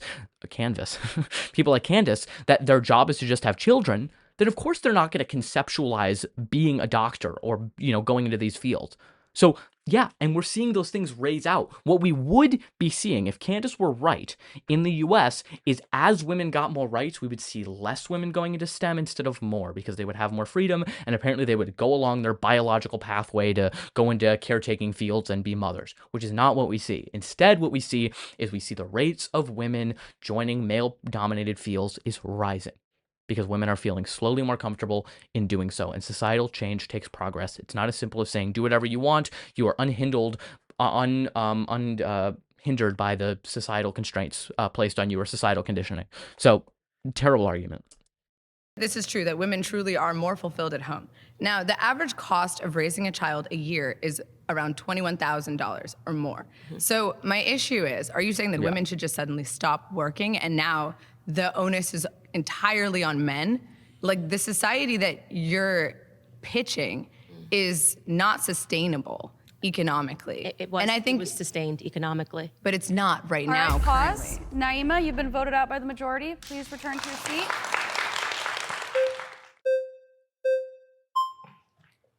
Hi. I'm Ceci. Nice to meet you. Nice to meet you. So your claim is that women will be happier at home. I think you're conflating, though, happiness with importance, because I get what you're saying, where a woman can write a book and have kids, but the kids are always going to make her happier. But I think it just means that kids are always going to be more important, not necessarily make you happier. But also piggybacking on Naima, we don't live in an economy where people typically can have a one-income household, right? Whether it be the mom or dad that stays home. And so I think, and you keep bringing up the 1950s, which because it was right before the fact. I just don't know if that's the period of time that you want to go back to. No, it's just I'm just going back to the first wave of feminism. But you want to undo progress that's been done. So I'm curious as to what decade you'd be comfortable living in, especially as a Black woman. Okay, so we're gonna park aside the race politics because I want to focus on. Okay, then as a woman, what period of time do you want to go back to? Just as a woman, I think that it was probably a better environment for women when we understood that raising our children was give a year fulfilling. But some women still do understand that, right? And a lot of women, and I'm one of them. And I'm here advocating for you to be able to live the life that you want, and for other women to be able to live the lives they want. Do you have children? No. Okay, you have a career, I presume. Yeah. Okay, what do you work? What field do you work in? I do hair. Okay, wonderful. So I have both children and a career, as somebody pointed out, and so the fact that I'm saying that you will be infinitely more fulfilled at the end of the day by raising your children than you will be if you come home and you say, wow, I just want to first point out that there's a reason why Candace couldn't give a year. Because when she pressed her on the 1950s, she doesn't want to say that, especially because I'm going to put aside the race politics means I don't want to admit the fact that if I were to go back to the time in which I'm advocating for, I legitimately would not have the right to not be legally segregated or legally discriminated against. I'm just saying, like, I'm putting aside the race politics is her clever way and sleight of hand way to try to obfuscate the fact that the times that she advocates for legitimately would not view her as a human being because of her race and her gender. So this is why it's increasingly ridiculous for like someone like Candace Owens to say, yeah, I want to go back to the 50s. She knows she can't say that because that's so unoptical considering, what the 1950s were. She would not be what she was in the 1950s. Feminism is the fucking reason that Candace Owens is able to do what she's doing right now, even though she can advocate against it. Like, think about that. Feminism is the reason Candace Owens can sit up there and rail against feminism. Fascinating. Just pointing it out. Really crushed it dyeing somebody's hair today. What is it exactly that makes you angry about hearing that? Like that's what I'm actually trying. I'm trying to get to the implicit revolution. That's the thing is that no one when is someone angry. mentions children. No, see, no one's angry when you mention children. I get angry, I guess, when you mention that someone should have a children, or you're trying to impose a lifestyle onto people that you want to live, which I think is kind of funny because as someone who's anti-feminism, you practice it more than most women do. I mean, every time you get on your podcast, every time you collect a check, you're practicing feminism. Okay, that's what you think. No, that's what it is. Because without feminism, you wouldn't be able to exist. Yeah, correct. Keep saying, I hate when people say that. But it's just the truth. It just shows that you haven't done the research to even understand where the feminism or you don't know history, which was discovered. That's what I'm saying about you, because it means that you don't understand that a bunch of government officials in the CIA funded the feminist movement. So for all of your hatred for the patriarchy, I'm so confused. And so my question is it bad that they funded it or bad that it just happened? Men wanted. Wait, hold on. Does the government promoting something that happened make it a bad thing? Like, I'm not a fan of the CIA, but saying that just because the CIA promoted something doesn't mean that it's bad. The U.S. government signed the Civil Rights Act. The U.S. government passed the Civil Rights Act. The government did it, must be bad, is ridiculous. Okay, maybe the CIA did a good thing. Within all the coups and bombings and overthrow of dictatorships, they also, not dictatorships, overthrow of governments, through all the coups and bombings and overthrowing of democratically elected regimes, they also, in fact, sponsored feminism. Oh, great, awesome. They did one good thing. Okay. I'm not going to make me a CIA fan, but I mean, maybe like one notch closer, I guess. Women to go into the workforce. The government, which had a lot of men, it was being. Are you talking about because World War II occurred and we had to go to factories, and then when we left the factories, they forced us back into the homes? That's not what I'm saying at all. Well, that's what happened. Let me tell you what I'm saying, and then you can respond to it. Go for it. Gloria Steinem is considered to be a feminist icon, right? Mm-hmm. Because she led these protests. She also had a bunch of music festivals. She got students involved. It is just a fact that Gloria Steinem was funded by the CIA, okay? the CIA, being the male-dominated CIA of the 50s and the 60s, funded those movements. So what do you think was the explicit aim? Do you think it was because the government really wanted you to be more free, that they wanted to encourage women to enter Well, the I have to be honest with workforce? you, I couldn't speak on behalf of the government. Okay. You know what I mean? And what their intention Well, I think it's important was because you with just said that I don't know history. And I think it's pretty important if you're going to sit across from me and say, I don't know history, that you learn a piece of history and then question as you keep bringing up men. And I think it's funny because we should talk about men more. Like you brought up suicide, they're 4 times more likely to kill themselves. which is why I don't And while believe- women, we're twice as more often on antidepressants, but that's because we go out and do what we need to do to keep coping. because we're not happy. And we need to focus on men and the patriarchy because it's actually oppressed them just as much as women now emotionally, right? Because when we're kids, our parents teach us how to cross the street. Look both ways so you can get the other side unharmed. When a boy comes across a feeling, and I'm using men and boys here because they're the ones suffering, women are too, but emotionally. When they come across a feeling they haven't felt before, we have to teach them how to get to the other side and cope with it. Otherwise, they stay where they are. That anger and resentment builds. That's the feeling they become most comfortable with. What I first want to do is go back to this claim because I didn't know if we were going to go back to it, but it seems that the topic has been shifted. This whole idea is if the CIA funded feminism because of some like nefarious reason, like, oh, we want to get women into the workforce, we can tax them twice. Let's even assume that's right. Let's even assume it's correct. It doesn't follow from that feminism is a bad thing. Bad people can use good causes for bad aims. A beautiful example of this could be abortion as well. Conservatives bring this up a lot. Margaret Sanger, the founder of Planned Parenthood, eugenicist. Bad person, thought abortion would be a useful tool to exterminate the black population. A lot of Planned Parenthoods were put in low-income neighborhoods. There is sizable evidence to suggest that this was racist, and they did not like black people. Does the fact that Planned Parenthood was founded by a racist and a eugenicist mean that reproductive health care is not valid, or that women should not have a right to their bodies? Of fucking course not. No, obviously not. So in that same way, let's even assume that, the CIA funded feminism for the nefarious purpose of wanting women to work so we could extract more money out of them, as if we weren't already extracting money out of women by the unpaid domestic labor that they are and continue to do.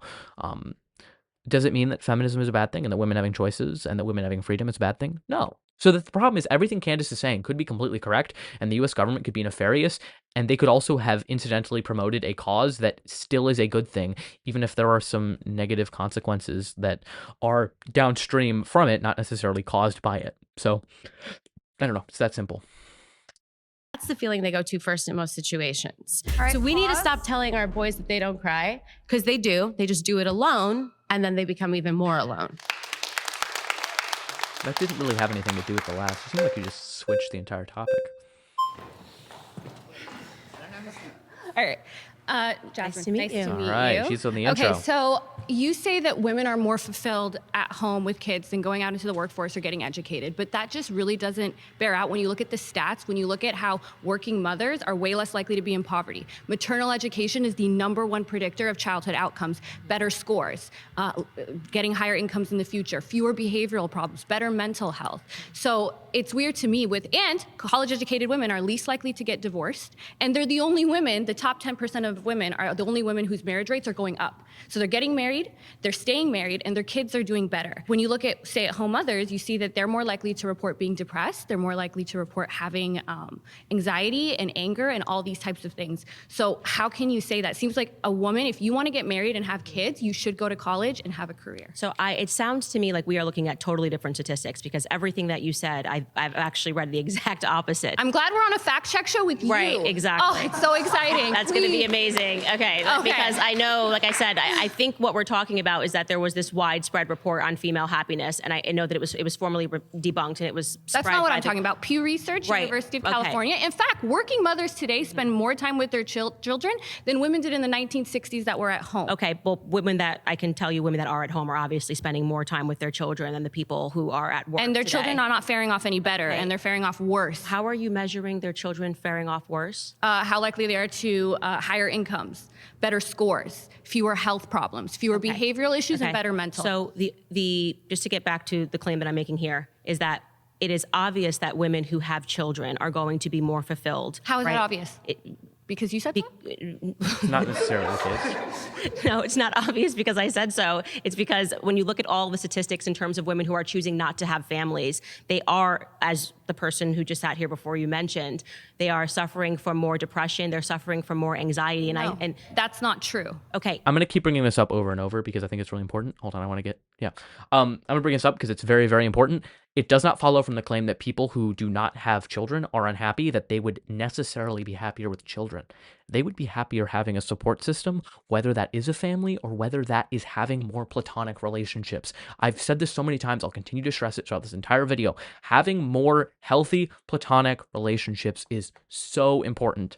It is so important to having a fulfilling life. And a lot of these people who are lonely, it's because they didn't build that out. And a lot of people stake and like kind of put all of their, emotional relationships within their family. And a lot of people don't have that many friends or don't, rely on their friends in that same way. And that's the problem. So I think it doesn't show that, these women who are unhappy because they didn't have children, should have just had children. It's like, no, you need to cultivate an environment where you have a support system of platonic friends. That's so important. They are suffering from more depression. They're suffering from more Correct. anxiety. And that's not true. Okay, it is true. It is actually true that women who are choosing their careers over starting families are finding themselves leaning more onto medicines like Xanax, anxiety-inducing medicines, and depression because they suspended that time frame where women really should be. Hold on. This is the problem too. If a woman isn't working and she is financially dependent on a man, it means largely that she is going to be economically more comfortable, at least in short term. Now, granted, she doesn't have the financial freedom to leave, but we can assume that she would be more financially stable or at least comfortable at that time because she doesn't have to work. A woman who has to work in order to survive is likely going to be not as happy because she doesn't have that freedom to not work. This is the problem in general by saying, oh yeah, when a woman is staying at home, the children fare better. Yeah, of course, because there's a parent at home. And likely if there's one parent at home, it means that the couple is doing better financially and they're able to provide for their children better. There's so many other factors that go into this, and it doesn't follow from the claim that women are more unhappy when they're working, that they would be happier in the home. The reason that maybe some women are happier when they are able to spend more time with their children and don't have a job is because they're more financially stable. So allow people to be more financially stable and have more income. You know what I mean? Give people more economic freedom and make it easier for them to choose to have children, and they will do so. We see this all the time in other countries when they loosen the social safety nets, when they give people more financial freedom, even things like a universal basic income, we actually see birth rates rise because people have children when they feel like they economically can do so. Looking to find a partner and to start a family because they were instead pursuing their careers. And why are they better off? It is a dishonest, it is totally a dishonest narrative that men and women want the same things out of life. We don't. We absolutely do not want the same things out of life. In fact, we don't even measure success the same. Men and women don't even measure success the same. No. So, that's- but tell me how. Hold on, you have to define that. Is it true that men and women sometimes define things differently and that societally, maybe even more women say that family is more important to them? Yes, it doesn't mean that that's inherent. It's because that's how people are fucking socialized. The problem with conservatives is they largely probably don't even believe in socialization, okay? They just look at how the world is and they say that that's how it just biologically is destined to be.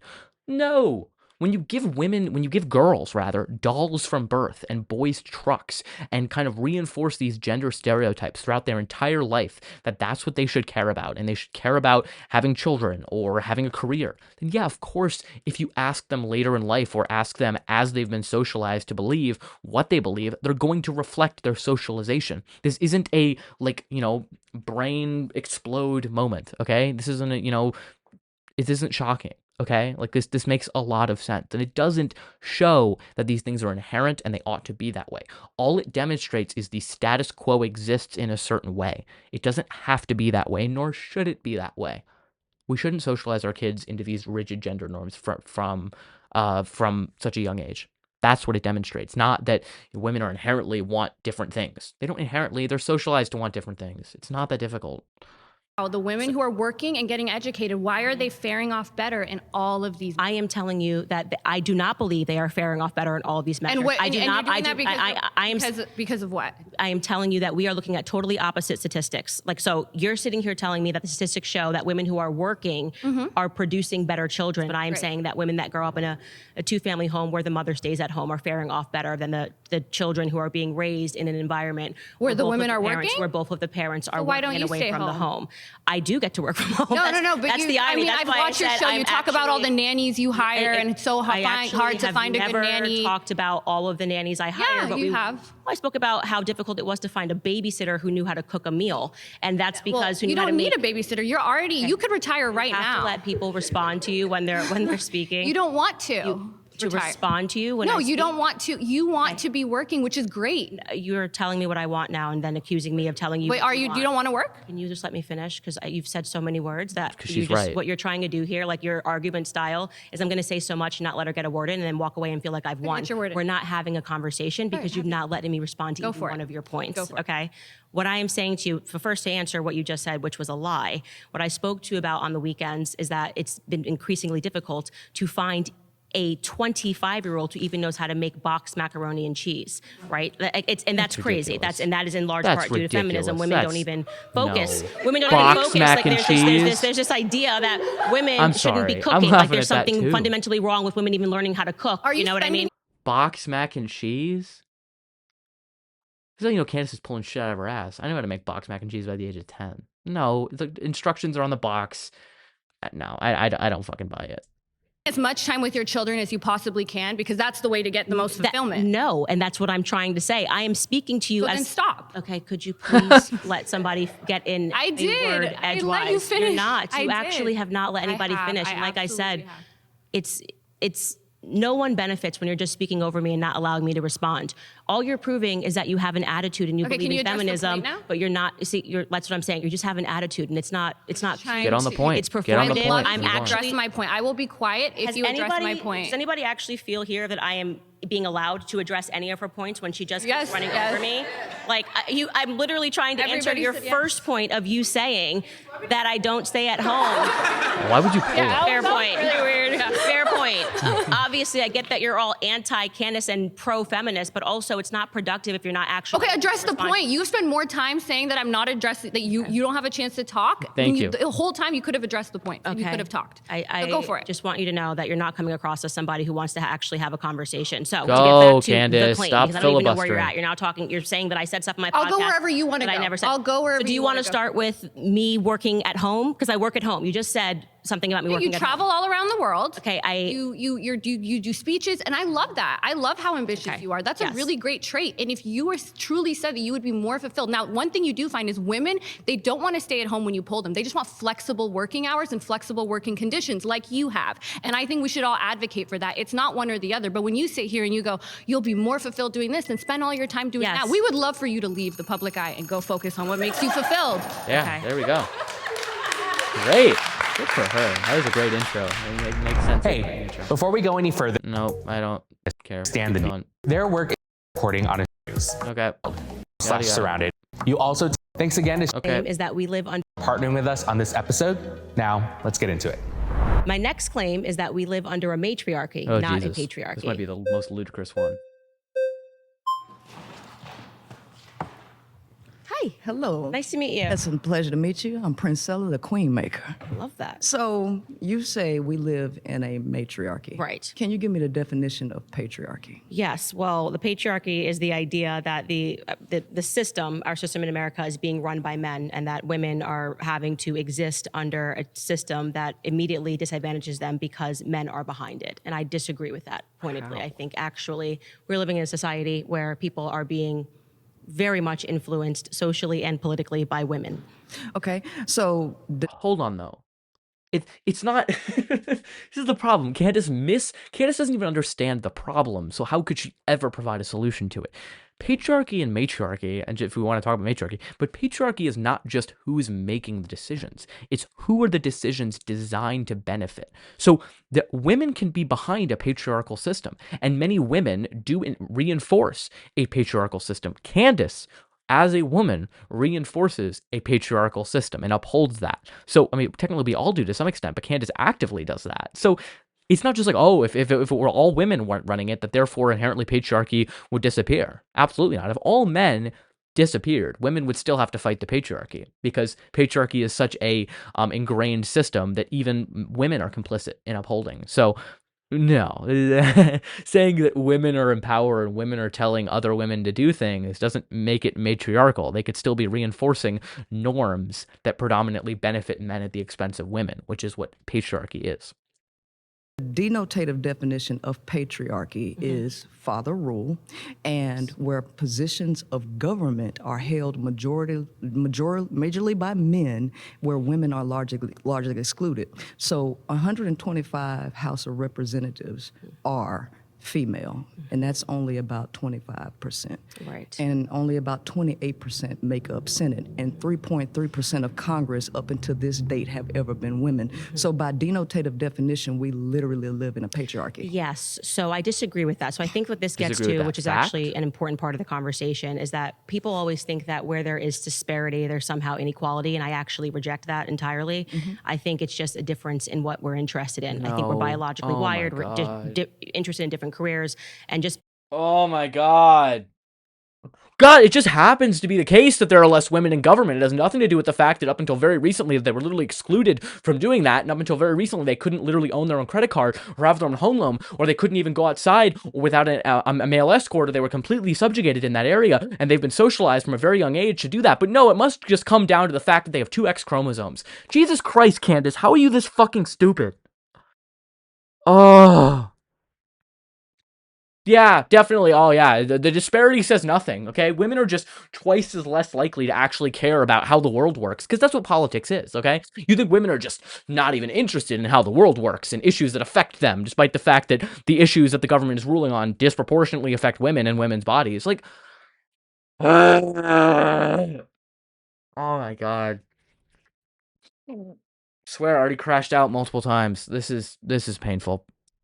Because if we looked in the fashion industry and said, oh, well, it's being dominated by women, it wouldn't mean that, okay, well, that means that the fashion industry is a matriarchy and men have no sense. It just means have no ability to communicate how they feel in the fashion industry. I literally think that those numbers show that we're just biologically different. No. So this is the problem with conservatives. They don't understand socialization. They don't understand that from a very young age, instilling these gendered norms into children and into individuals will not change their trajectory and their stated preferences. Of course not. Of course it will. It's just, it's exhausting to claim otherwise, really. I actually think politically, women have shown that they have a lot more power than men have. And I'm talking about just in terms of political movements. The most recent I can think of is the Me Too movement, right? If a bunch of women get together and complain about a man and refer to the patriarchy and scream, generally speaking, let me know if you agree, the media will celebrate that. If a bunch of men got together and were shrieking and speaking about women, generally speaking, the media would call them all white supremacists and say that we had a misogyny problem and this is terrible. It's a terrible argument. You can talk about the Me Too movement if you want. Okay, 97% of rapists will not spend a day in jail. We're talking about a few high-profile cases where some women got justice and some women didn't even get justice. Or some of these high-profile cases are being unraveled. Bill Cosby got out of jail on a technicality. He's no longer in prison despite drugging and raping multiple women. We can look at the fact that the Me Too movement is so successful, yet someone who has 46 allegations against him is currently sitting in the White House. No. It's not just media attention. It's what happens in the face of that. Did we see structural change in the face of the Me Too movement, or was it a lot of noise and a lot of pretending like things were going to change when they really didn't? And we see that right now with who exists currently in power. Like, are you kidding me? Like, Supreme Court justices can have multiple sexual assault allegations against them, and they are currently in office. Let's look at Clarence Thomas and Brett Kavanaugh as two examples, and Donald Trump in the White House. Like, I'm sorry, this is ludicrous to claim that, oh, we live in a matriarchy because for a period of a few years during the Me Too movement, some of these allegations were taken more seriously, at least initially, but that progress has largely been rolled back by the people who are now in power, reinforcing the system as it always has been. Like, it's just, that's exhausting. Exhausting. we're really wrong in society. Women are allowed to be more vocal in general about problems than men are. Well, let me. They can be more vocal, maybe, but that's just because they are able to express their emotions more. They're able to express their opinions more because feminism has allowed them to be more vocal and at least be heard in part. But they often aren't taken seriously beyond just being like, okay, thanks for telling me. This is why women have been screaming about issues and they don't often get seriously paid attention to. Just saying that someone can make more noise and I guess like society tolerates it, I guess all that would say is that like society doesn't take their issues seriously. It just lets them vent their grievances and ignores them, while men it tells them to shut up and not talk about their issues. So none of this shows that we live under a matriarchy. None of it. Speak to that. When we're talking about government and media, these are two different things. Thank you. So, under the denotative definition of a patriarchy, by the percentages that are occupied in the government, which is majority male, defines us as a patriarchy. Now, what it comes to for capitalism, for marketing purposes and control, for capital and revenue, that is a totally different conversation. But who's making the laws? I don't think that women are the ones voting to have their reproductive rights taken away, where you have rape, incest, and all of these things excluded to force women to be able to have. I don't know if that's really true. I mean, a sizable portion of women, especially white women, are against abortion and vote as such. So, you know, women are definitely complicit in stripping themselves of their reproductive rights. It's not to say that, like, we should blame women for it. Of course not. No, like men are much more complicit in it. So, you know, I guess the only point here is that men and women both together uphold the patriarchy and subjugate women in terms of taking away their reproductive rights, along with many other things. So, yeah. I don't think women in government would largely vote against their own interests because it's majority male, patriarchy. Do. I think a lot of love the that women point. do. Are women allowed to vote? Oh, of course they are. Who's voting that patriarchy and then out of curiosity? No, I totally Women agree. do as well. And you want to know why? Because there are so many women who think like you. You submit to the idea of men ruling everything. And your ideology is spread across a lot of women who also falsely believe to vote against their own interests just to complain about it in the end. You know, earlier you said that, you know, women would be much more happier working at home, but don't you agree that it's human nature to want things that you don't have? So during the 1950s, which is something that you constantly bring up, you know, it wasn't until 1994 that it was legally illegal to beat your wife. And so what we're dealing with is people wanting something, and then when they get it, they're not happy with it, and then they have to revoke that idea for something else. And so what you're saying is that women vote for these things because they have the same mentality as you. Okay. So you're acknowledging that women have the freedom to vote. Yes. And you're saying that women are still existing mentally, even with the freedom to vote. Correct. They are voting men in because we are still victims of... No, I don't believe in victimhood. I believe in lack of education and lack of knowledge, because one of the things that you also say... Do you think that it could just be that more men are running for positions of office? No, Why not are they necessarily. also running? This is the problem with conservatives like Candace. They don't ask further questions. Is it the case that more men run for office than women? Yeah, probably, because women aren't shown that being in office is a viable path. And they have seen other women and the trodden path that women lay down and all of the attacks that they get subjected to. Like, this is not rocket science here. This is, conservatives always ask one question too few or multiple questions too few. You know, there's more men in office because more men want to be in office. Why do more men want to be in office? Well, I don't know. Well, more men run for office. Why do more men run for office? Like, this is the problem. We can keep asking more questions and we'd actually get to the root of the problem. Candace doesn't want to do that. She just wants to blame women or say, oh, women, you know, we must live in a matriarchy because women agree with a lot of the same things as men. Women can still uphold and support the patriarchy, and they do, along with men. It is a system, okay? It's not, you know, women are not immune from it. Of course not. So...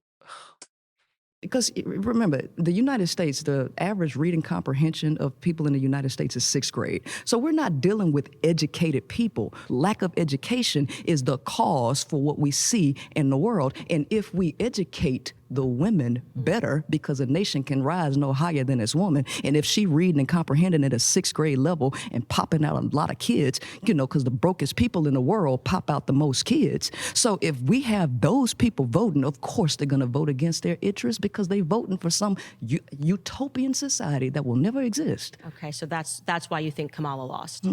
This ain't even about Kamala. Because you're talking about women. No, but we had an opportunity. Yeah, go ahead. We had a male running and we had a female running. And we actually showed that Trump increased the amount of women who voted for him, right? So I'm asking you, do you believe that the reason that happened was because women became less educated during that time? They've always been less educated. Did you know that UNESCO says that that 2/3 of the 7.7 million illiterate adults is women? Illiterate. And we have 6th grade educated people voting. And guess who? Guess the dominant population? It's white women. And so guess what? Now you have to add a race element into that, which you already know exists. Because we, as black folks, we ain't the dominant people voting people in, okay? So now when we have to go into white supremacy and feminism, now you have to look at the mind of the people who actually have economic success and what they're voting for, because classism actually matters as well. So I'm sorry, but a lot of people vote based on their feelings and not based on policy. Pause, guys. Yes. Sorry, you've been voted out by the majority. Please return. Thank you for the respectful conversation. Why did they vote her out? You're confused because you couldn't follow. That made a lot of sense. I don't know what there isn't to follow there. All right, Evan. Hi. Go, Evan. Hi. How are you? Great to meet you. I'm doing Very well. nice to meet you. So I view this argument as a matter of fact, right? This is a descriptive claim about the culture, reality we live in, and patriarchy being a system in which men hold the predominance of power in both political, economic, and social methods of organization. So S&P 500 companies, 90% of CEOs are men. Board members, 70% of CEOs are men. 70% of congressional members are men. Now, you may provide some sort of naturalistic argument to why that is, but what you're essentially arguing then is that there's a natural patriarchy, which I think feminists would all disagree with. We think that there's a clear social pressure as to why this is, and part of the evidence for that is since feminism's arise within our public culture, we've now seen an explosion of women entering these fields, but we have a long way to go. But fundamentally, the claim regarding patriarchy or matriarchy, we are so much closer to where we were just a few decades ago or a couple generations ago where women couldn't hold a credit card than a system where men can't hold a credit card. We're still much closer to that form of society. Why would you say that we're closer to that? What do you mean by that? Did you just qualify that? Because in terms of economic power, so for example, household wealth, women own 55 cents to every dollar a man owns. Who controls household spending, though? So you talk about how the money's made in America. How is it being spent? Who spends it? So it's primarily spent by women, as you've noted, but then the money where the profit's being generated, it's being generated by men. Would you rather be the people that are spending and deciding on what the money's being spent on, or would you rather be the person that's just working to earn that? Well, CEOs and board members aren't working. They own the shares and they're making the profit. Well, when you own profit is making. You would much in a capitalist system, by definition, you would much rather be making the profit than spending. I would much rather be spending your money than having to work for your money. Just so we are totally clear here, I would much rather spend your money than have to go out and earn your money. Well, you're talking about wage laborers in terms of working, but in terms of I'm speaking about spending power, right? Yeah. Sure. Okay. But that matters. If 85% of 85 cents of every dollar, how that's being spent, is being determined by women, that's power. That we can't say spending power is not power. Why do you think that is the case? It's because women are often relegated to the role of doing grocery shopping, et cetera, because for millennia now, You're also assuming here, I just want to point this out, you're also assuming that men don't have the veto power over the money that they make. It might just be that women are spending the money, but they don't really have ultimate freedom over how they're spending the money that a man makes. Because if a woman decided to switch up and start spending money on a bunch of stuff, you really don't think a man would just put his foot down and be like, no, you have to buy this. So just because a woman is they're the ones who are spending the money doesn't mean they ultimately have the choice in how the money is being spent. They just might be spending it in a way that the man doesn't really have a problem with because it forwards the household and it forwards what he wants anyway. So I don't know. You're saying, oh my God, women are spending money. Don't you realize that an Instacart shopper, they're really spending your money in the same way a woman is spending the money of a man? That doesn't mean she has ultimate authority and say. Whoever is actually making the money and owns the wealth has the freedom to decide ultimately how it's being spent, not the person who is being given the responsibility to spend that money. So this is a terrible argument. up until now, women were unable to enter the workforce and have economic political so freedom. let's get into the reasons, because you brought up something that men are the people that are at the top of these companies, these Fortune 500 companies. Right. And political power. You're absolutely right. Why is that? It's primarily because the women haven't broken the ceiling quite yet in terms of meeting men in terms of parity with these sort of they weren't power. allowed But what to we've seen until very with recently. the explosion of feminism is that women have actually begun to enter these companies, have risen into both political and economic positions of power. But that continues to grow year by year, which shows that these social pressures are actually breaking apart as soon as feminism comes into play. So what I and we would start say is teaching what women, that shows you different sorts is of that values. women and men have different interests. And I No, think they this gets don't. into what I was saying, that just what determines interest? I wish someone would push Candace on this. What determines interest? Are interests biological? Are you programmed with all of your interests upon birth? As soon as you exit the vaginal canal, you have every single interest you would ever want? Of course not. It's determined by socialization. It's determined by the world that you are told you are able to inhabit. It is determined by the dreams you are told are attainable, not by biologically determined. Is it? So this argument, just in general, it's a terrible one. It's a really bad one. I wish someone would call her out on it.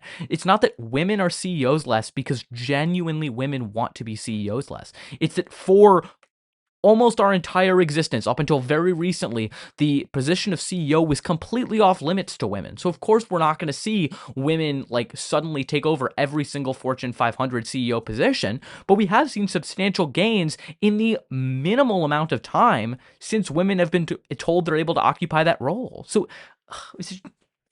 interests are not in a vacuum. People are socialized, and to think otherwise is just against human nature and how the world works. Because you see a disparity does not mean that it's not just a disparity in what our interests are. That's what's being represented. I don't know why there has been this idea that women should want to aspire to work 80 hours a week in order to be on par with men. Do you think that interests are innate, or do you think I that think social interests are innate. So why is it then that, Thank you for pointing this example, out. in the 1980s, only a quarter of college graduates were women, where now majority of college graduates are women? That shows that because of the way that social pressures have actually changed, women's interests are actually now changing too. A majority, I think, or at least half of law school graduates are now women.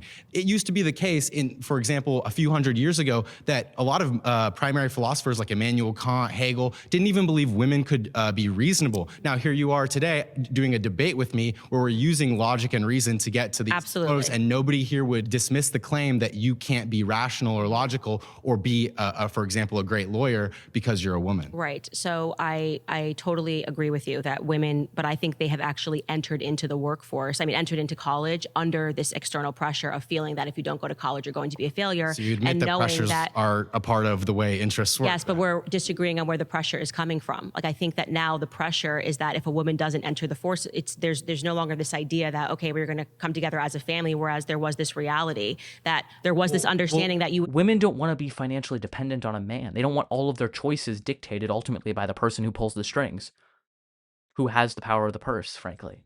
So the pressure from women is not, oh, I have to go into a job because getting a job is what I have to do in order to be a woman. It's, I want freedom. I don't want my choices to be dictated by a man or frankly just another person who has the money. They want independence. They want freedom. And in order to do that, you have to have your own money. You have to be financially dependent. So that's what drives it.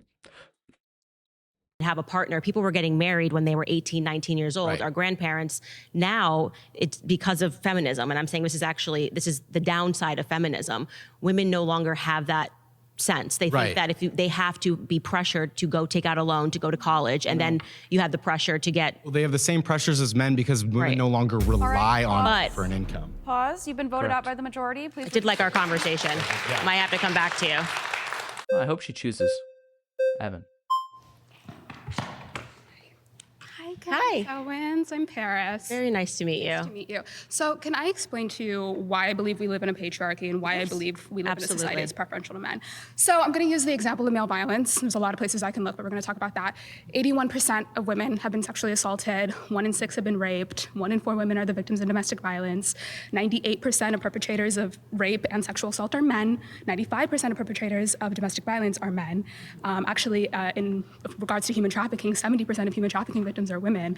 So we're seeing a very clear issue of men being violent towards women. And then when we look at the way that our government handles that, 1 out of 3 rapes go reported. And then out of the ones that go reported, 7% end in jail time. So if we're looking at that and we're looking at the fact that our government doesn't really get that worried about male violence. Well, so what I would say is, going back to biological differences, men are naturally inclined more towards aggression than women are. Nope, not true. False. Let's point that out immediately. Are they higher in testosterone? Yes. Can testosterone lead men to aggression? Yes. But how that aggression is manifest is very different. Men are not more violent. Okay, they're not more violent.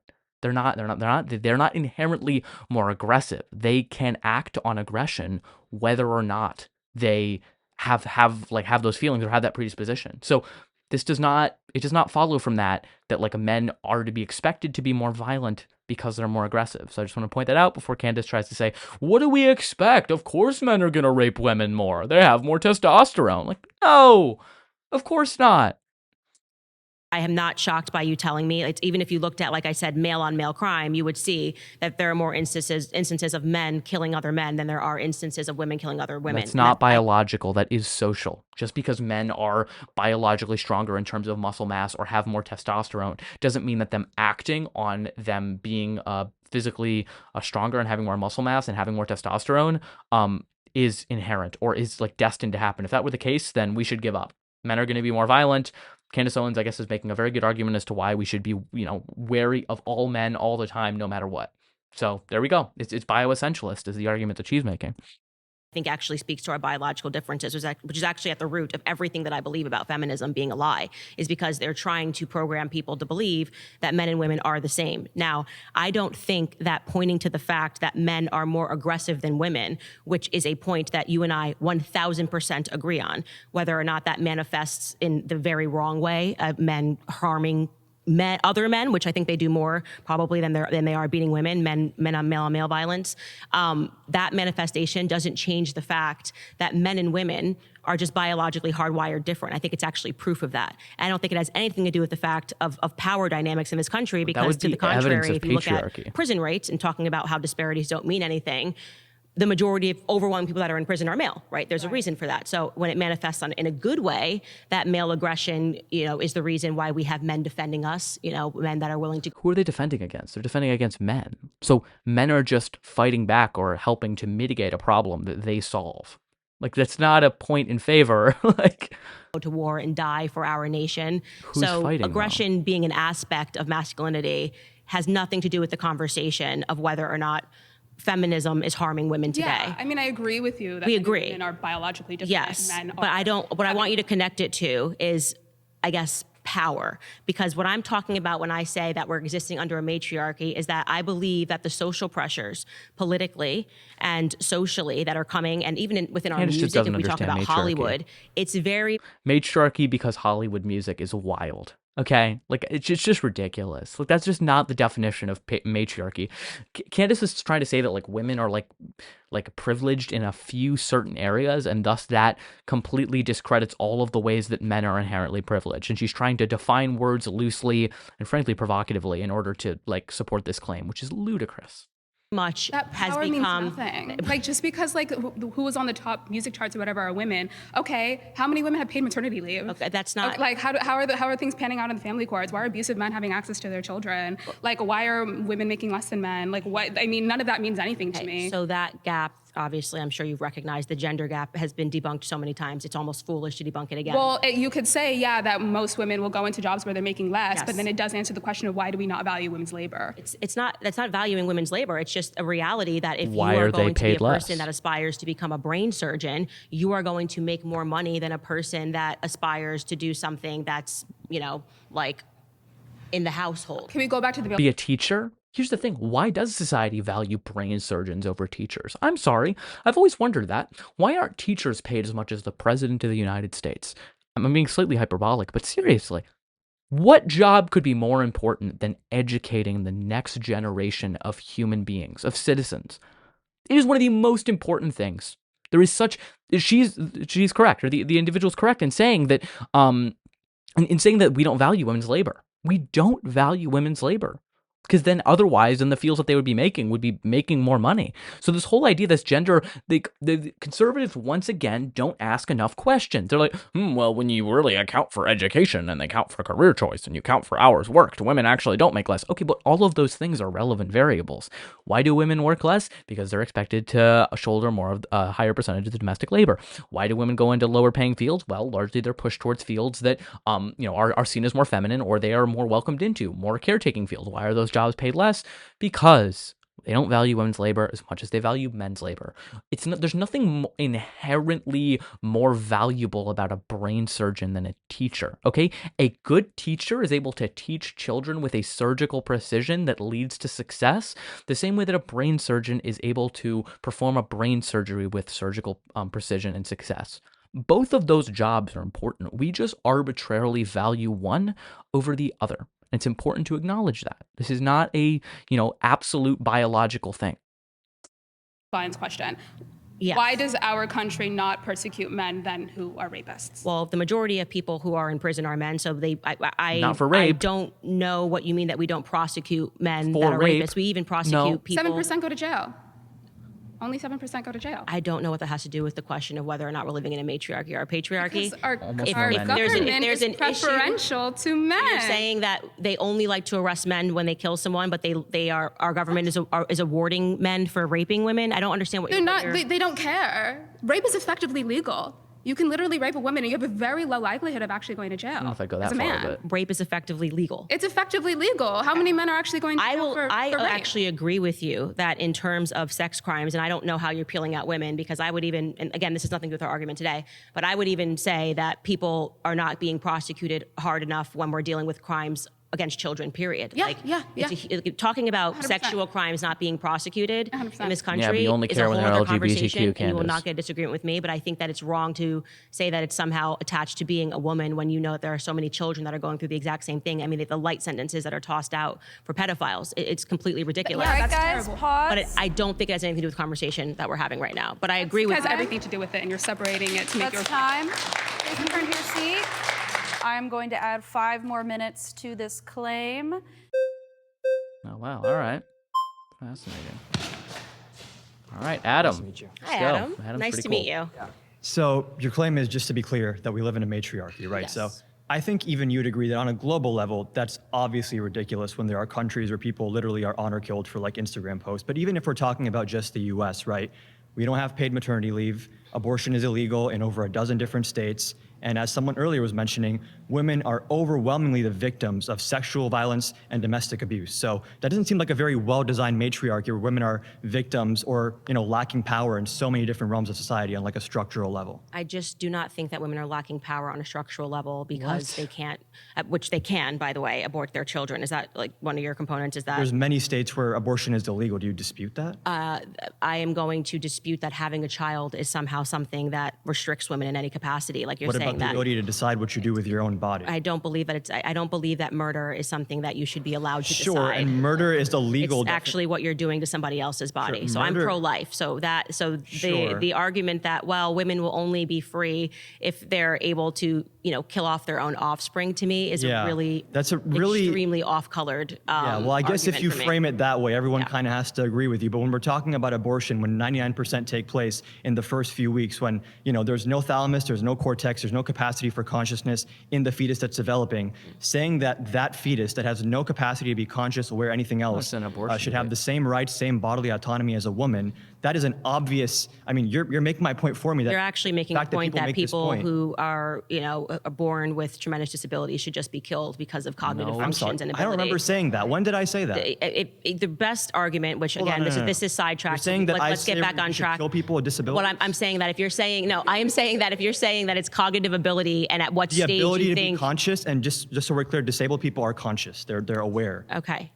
So the best argument that it is a life is the fact that you have to kill it. You have to have a procedure to kill it, right? So you have to. So it's a fucking tumor. Like, I'm sorry, I don't think that's a good argument in favor of abortion, but just saying, oh, it's alive. Best argument is it's alive. Adam hasn't denied that the fetus is alive. He's just saying that it shouldn't restrict a woman's bodily autonomy. intervene on the there's development. Like you living said, human you called cells it, in it, but you it's called not it conscious. a developing life. Sure. If you have to go into your body and murder it, then I'm not it's disputing that murder. there's living human cells in a fetus. Again, so we That's not the we can just question. tack that off because Again. we just have a fundamental disagreement on Sure, whether or then not we can a child talk is a about life. paid and maternity I don't leave. think- People have been talking a lot about whether you have to be a mother, you have Yes. to work. A lot of women have to pick one or the other because in many cases, if you want to have a child, first of all, there's a big gap in your resume, so getting a job after that might be super difficult. And then secondly, even in the process of having that child, being pregnant, especially in the third trimester, and then raising the child where the vast majority of the burden typically is on the mother, the workplace and our system of our economy is not tailored to make that easy for them.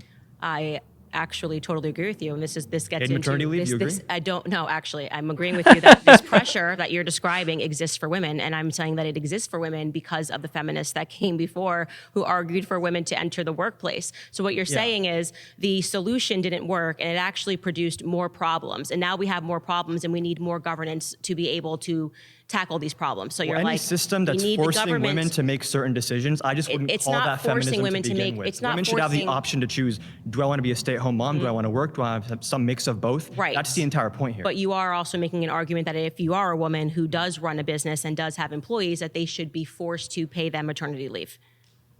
Sure, yeah. Okay, so let me That's tell like you. saying taxes are forced. Yeah, there's certain things the government does to regulate our economy to ensure equality and justice and better outcomes. Okay, Yeah. but just so you know, when you do that, like to a small business every owner, other developed country does. What you are arguing for is supporting big corporations and taking out the little guys because I'm arguing for supporting people that want to be mothers and also work at the same Right, time. the mechanism we do that with, it can be but subsidies, you taxes. guys can't just keep this. You can't say that we can't have the economic. We can't get down to the economics like of what it actually implies, right? Sure. I have an economics degree, and I can tell you if there's a small business that can't afford to pay maternity leave, Right. the government would probably subsidize them and help cover the costs.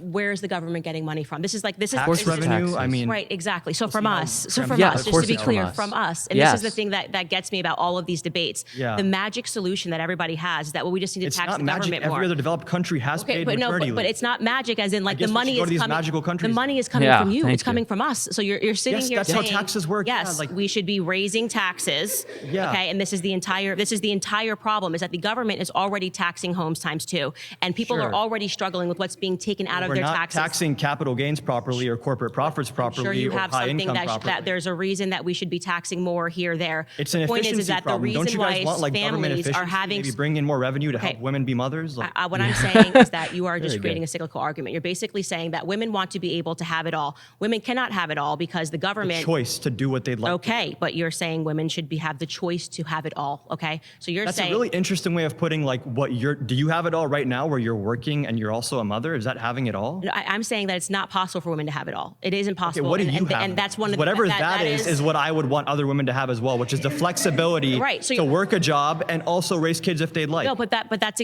exactly. You guys keep arguing that what people want is more flexibility. So you're acknowledging that right now, with feminism on fire, we are agreeing. Women are going into the Feminism on workforce. fire, okay. Like I'm just kind of using a hyperbolic Okay, expression. okay, Like okay. feminism is everywhere. We are arguing that women need to have more opportunities. Women need to have more rights. They've taken that. Now you have the majority of people that are graduating with college degrees are in fact women.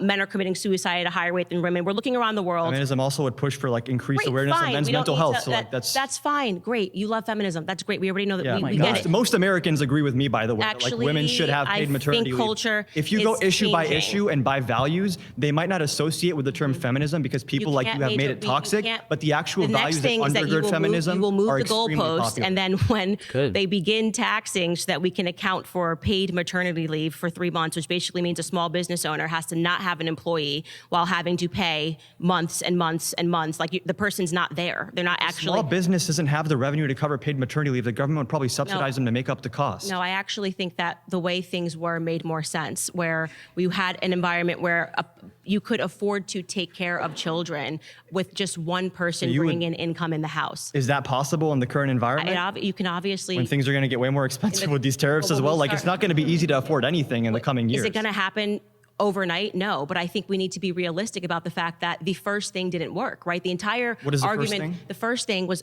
women entering the workforce is going to make everybody happier and richer. That was the idea was is that women having the plan. choice to enter the workforce No, is- the claim is not that women entering the workforce is going to solve every problem of unhappiness that ever exists. No, women should have the right to work. women should have equal rights.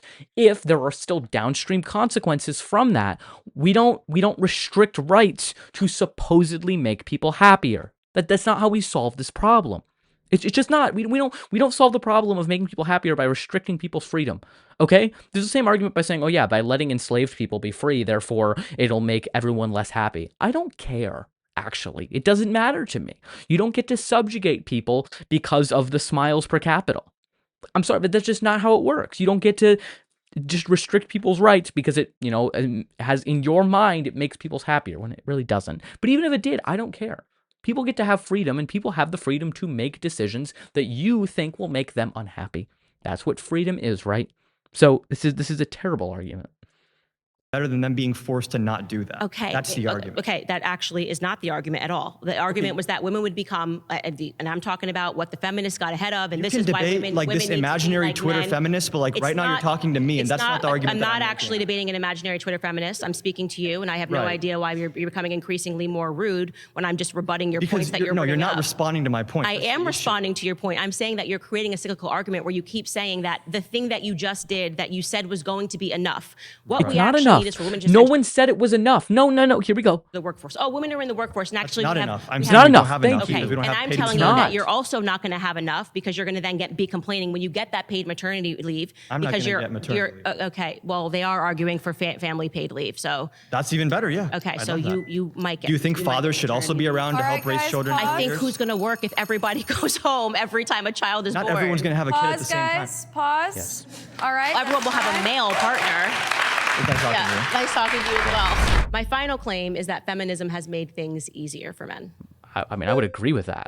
I want to see how she defines it, because I think it is easier and it's a good thing. I'm Jenny. Candace. Nice to meet you. Nice to meet you. You said that feminism is easier for men, or is It's made things, I think, easier in things society easier for for men. men. Yeah. Now that's a good men thing. don't have to commit, and they're being offered sex from women for free. So they have to actually effectively do less and be motivated less, because feminism has kind of insisted on this culture of sex and hooking up. And I think that has been a net negative for women. on good faith? I just want to say I think you're approaching this with like the best interest for women. Like you think that is negative for women and harmful, and I think in some aspects we can agree to that. I do think that there are some aspects of sex work or OnlyFans or whatnot that maybe men are definitely the huge consumers of. But if we are so concerned with women putting that out for free, it's charged, right? They're making money off of it. Then why are we not putting the onus more on men for being the one that is in control of that demand, right? So we can take away the supply or, condemn it all we want. But if there's no onus on men to be the consumers of said products, then wouldn't you think that would solve the issue that you're bringing up? Yeah, I actually agree with you on that. And I really get to that. I want to be very clear. When I say that I'm anti-feminist, this does not mean that I do not also criticize men. I think that's something Okay. that people get very wrong. Okay. 1000% agree. I believe the problem was seeded by the feminist movement. I think the sex revolution and telling women, literally these people were protesting, they didn't have their shirts on, and this used to be just, your grandparents couldn't even imagine this, like women walking down the street and having their boobs it's a out and their reaction. butts out. Okay, and it's a Instagram. reaction. And it created an oppression. environment where men then had to work harder for a woman's affection, for a woman to take her clothes off, sex education in the classroom. There's this huge myth that people were just doing it, like, we might as well teach them because the children are just doing it. Actually, before they introduced sex education, the majority of high school graduates were graduating with their virginity intact, and then within 10 years of sex education, we saw a reversal. So I'm saying I don't know about that. Wait. 99.5 sexual intercourse decrease. Yeah, it decreased. It goes down.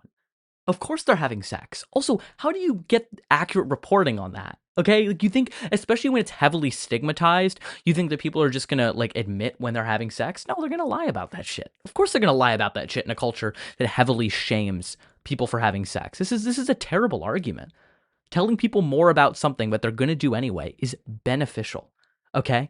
It allows them to do it in a safer manner, and you can't just ignore it. This is the problem with Candace Owens and religious conservatives who are in favor of abstinence only. It's not that they don't want it to be happening. Clearly, they don't want it to be happening, because if they want people to be having less sex or safer sex, they would educate them on it. They just don't want to fucking hear about it.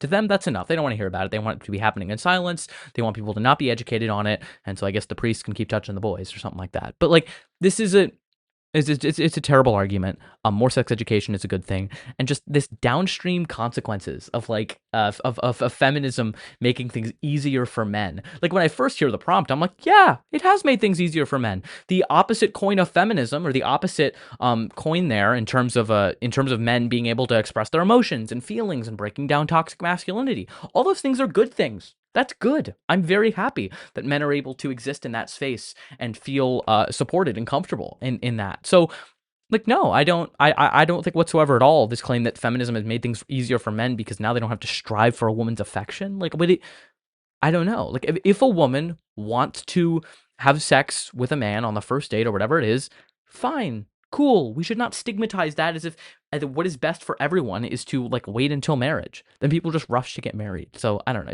It's a bad argument.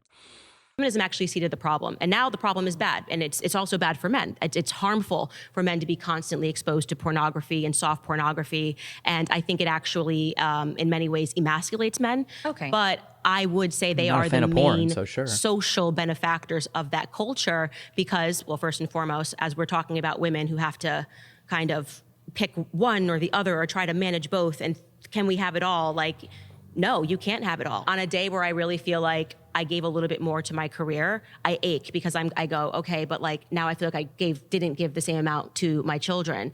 And it's a constant push and pull, and it never feels enough. It really doesn't feel enough. So like to a degree, I think that feminism does benefit men. I think that it allows men to be more emotionally intelligent. It allows them to understand what that looks like and also be able to connect with other people, right? But at the same time, there's so much work that feminism has done for women that to say that it benefits men more, I don't think is an accurate statement. For example, Title IX has made it very possible for women to go to college 600% more so, right? And I think that that is a huge benefit that we can credit to the feminist movement. Though I understand your point though of trying to say that like sex work is harmful for women and more beneficial for men because they're benefiting from it the most. But at the same time, if you think they're also suffering from it, does that not contradict your point? Yeah, so I disagree on the fact that and we do agree that more women are going to college, more women than men are graduating with college degrees. And despite that, people are saying that we still live under a patriarchy. Women are free to start their own companies. Women are free to pay women whatever they want to pay.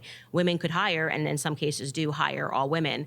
And so I don't really understand, which wasn't your argument to be fair, the idea that even with all of that freedom, women are still not able to achieve what men are able to achieve. I think college education actually has increased women's stress. And I'm talking about in terms of how expensive it is. And I know you're gonna then say, well, the solution to that is we have to then move the goalpost. And I'm guessing here. No, but like college should be free. Everything should be free. He thinks. Well, I think we just need more free stuff, and obviously nothing's free. More opportunities. If I could interject, 100%. I just want to say, I think the issue that we keep coming back to is that you believe that women would be happiest in the home where they don't have to work, and I think most people in general probably wouldn't like want to work anyways. But I think the main issue that we keep avoiding is that this is not an issue created by feminism. This is an issue created by capitalism. Yeah, so I've heard this argument that it's an issue created by capitalism. But you don't agree? You think feminism is the greater issue than the I system think that now the spend more money issues- to live?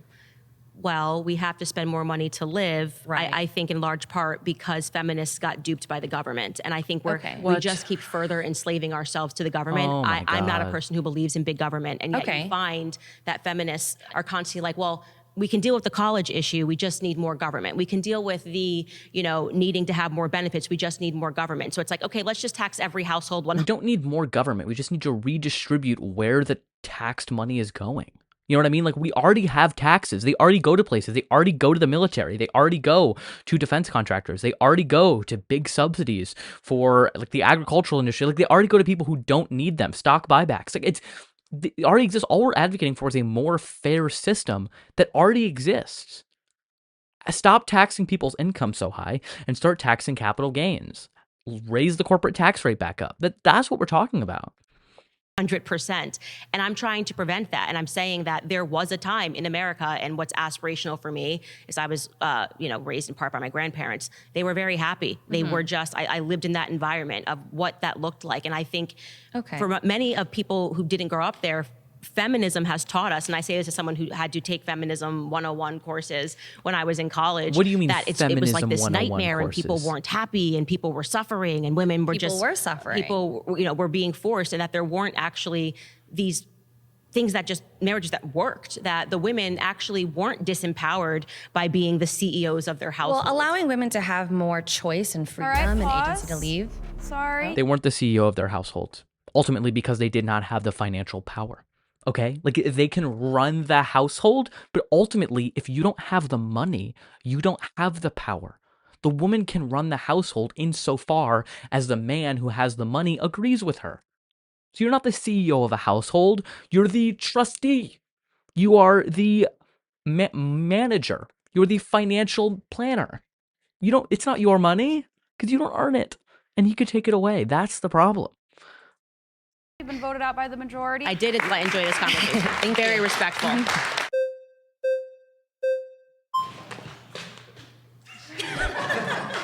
I was thinking that a lot of your claims are very contradictory, saying that we live in a matriarchy, that men benefit from feminism more. I would like to understand why, again, you think that men benefit from feminism more? Basically, because men don't have to commit to women. Men are still able to do what they're doing, and they are allowed to basically step away from all of the responsibilities of what it really meant to be a man and lead a household. And that's Very in large part, vague claims. I think, due to the sexual revolution. I mean, is it really bad that we don't have to give men the chase? Don't they have gratification from chasing us? Like, it's a hunter versus prey situation to me. So I feel like a lot of relationships, especially back then, were based on trying to get to home run, like, very fast. And now that we have the freedom to not commit and not tie ourselves to one man for the rest of our life, I just don't necessarily think that's bad. I just don't think the revolution has decreased our value. We're not chewed gum. We're people who value connection. And sex doesn't always have to have this deep meaning. It is just connection and intimacy between two people who trust each other. And why do we have to deny women that gratification? Like, men, you say, that are wired to want that. Why not women? Why? Well, again, I go back to just our basic biological differences. There was a really interesting book that was done by a biophysicist. He, I think, recently passed away, named Edward O. Wilson, where he just sort of breaks down the biological arguments. Basically, he looks in the wild to see the behavior of animals. His thesis is just that you basically can never beat your own biology. And then he kind of compares it to what we see here as just humans and our social interactions and things that have been abundantly clear when you look at every civilization over time, whether it's from, 400 BC to LA today. What are these habits that you can see that never go away? And people coming together and starting families is one of these things, because we are biologically wired to find a family, to settle down, and to have children. And I think when you have women that are going out and they're giving all of the goods up for free. The goods? What do you mean goods? The goods. The goods? I'm not going to say, the goods up for free. Men what if are women not. want the goods for free from men, and that we are very happy with those. You can certainly do that. And there's connections. We're not sockeye salmon. We're not made to breed and have families and then die. You are welcome to do that. I'm just saying that when it comes time for you to find a partner, you may find yourself in a circumstance where men don't value you as high, because men like you spoke to, men like to compete. They like to feel like they've won something. That's I'd weird. like to deprive men of that because they don't need to have that. Sure. That's actually. But you did bring up. Yeah, and that's what no, that's the problem. Like, how has feminism benefited men if now men have to contend with the fact that they can't just have virgins? Okay, it's also fucking weird. Okay, like, I'm sorry, like, I don't. Like, oh yeah, men are competitive if they know that other men have gotten you. Like, I'm confused. Wouldn't they feel more like they've won if we really want to go with that thinking, which I think is stupid and reductive and we shouldn't. If we want to accept it for a second, wouldn't men feel more like they've won if a woman or anyone's been with other people and they chose to now be with you, clearly you've won out over all those other people. That seems more like a win if we really want to put it in those terms. Like, this is just ridiculous. Say that men are, essentially predatory, and we have the goods that we have to keep from them. Oh, I didn't mean the goods in a bad way. But that's such an objectifying way. The goods, the grocery goods. Honestly, I think that that's just kind of we don't have value colloquial in that way. songs today. Soul. I think we people, have value apart from how many people we sleep with. How many you also devalue education for women, and I think that's very interesting because you're also a very educated woman, and in a lot of ways, this is just like an observation. You devalue yourself a lot. I definitely do not feel like I'm devaluing myself. Make him a sandwich? Yeah. Yes, which is the title of my book. Yes, feed your men and everything. Feed the people that you love. Because family isn't defined just by your partner or your kids. Family is community, and you should care about your community. And understanding that, I just don't think you really care about the community that much when you're pushing this rhetoric of devaluing women so much to stay in the kitchen, stay within the homes. And also saying that they're wasting money on college when education is very important. There's a lot of female scientists. Pause. There's You've been so much voted that I out. want to say. Sorry. You've been voted out.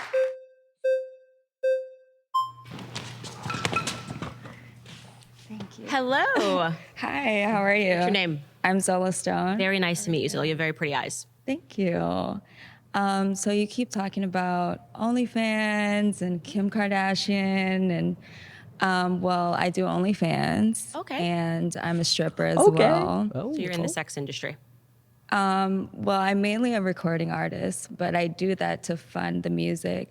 Okay. But, you're saying basically that we kind of devalue ourselves, but at the same time, I'm celibate. I still consider myself a woman of God. And so, not all of us are just out there just, oh, hey, showing the goods, we do respect our bodies still. So I don't like that you kind of putting us all in one box because of that. So we have to, in order to have debates, we have to make generalizations. Of course, there can be some exceptions to the rule. But what I'm trying to understand is how can you say that you're not, giving up your body if you are a stripper? Well, because I said I'm celibate. I still want to get married. I still want to have kids. And for some of us, it's hard for us to have kids. And I've also dealt with sexual abuse since a child, so I wasn't doing any sexual work as a child, and still went through things like that. Yeah. So I first want to say, perfectly sympathetic to everything you're saying, especially if you come from an environment where you've lived through something when you're a kid. It makes it infinitely harder. And it's actually a reason why so many people turn to sex work, because they don't have that structure at home that gives them, I think, other options. But would you agree with me that if you could, that wouldn't have... I went to college for music production. For music production. I went to LA recording school. Okay, so did you decide to be a stripper because of economic restraint or because of freedom? For freedom. We want the choice to do whatever we want with our bodies. Okay. I don't think it matters if you do want to dress how you want to dress. That doesn't mean, you can, sexually abuse or sexually harass. Okay, do you think the men that are being brought into the strip clubs to watch you, do you think that they're walking away and going, I did that because that woman was empowered to take off her clothes? Or do you think that they're actually devaluing women? No, I get it. I used to be that hypocrite, I said things that, I said I would never do anything like that, I totally get that. But some people just want to go to the club and have a good time. Yeah, I think most of the people who are making those decisions are doing it because they're dealing with addictions themselves. I think you're worth more than taking your clothes off. I think that if you wanted to Wait, have hold a career, on. She is more than taking her clothes off. Did you realize how Candace did that? I think you're more than taking... She knows that. She's a recording artist. She has gone to school. She does other things. This is another thing that she's doing. This is the problem with Candace, is she's reducing her to someone who takes her clothes off, despite the fact that she does so many other things. Who's really devaluing women now, Candace? Because now you are defining her as being a stripper when she's told you all of the other things that she does in her life. But apparently that doesn't fucking matter. Doesn't really fucking matter. It's just, whatever. Who cares? It's exhausting. in music, you wouldn't have to take your clothes off to do that. And I think that it's sad that you've been Every story is different. Every story is different, but I do think that we can make a generalization. I about the was people at that coming. point where I was going to college. I was working 3 jobs. I used to be a nurse. So you just don't know the situations. You don't know how life is going to turn out. It's going to be ups and downs. But no, I didn't want to do it. But in my situation and things that I went through, it's something that it just. But I'm actually really glad that you said, no, I didn't want to do it, and you were put in a situation where you had to do it, because I think that's really honest. And I think the problem that I find with feminism is that it's a dishonest movement. All right, guys. Expand upon that, Voted out Candace. by the Jesus. majority. Thank you. Yeah, I'm not judging. I'm not judging, as you're probably judging. Nice to meet you. Nice to meet you, Catherine. Candace. You brought up a book about that we're going to biology, and that biology is what we should organize society on based on like what skills. Well, that's a point I wanted to bring up. I can restate what I said.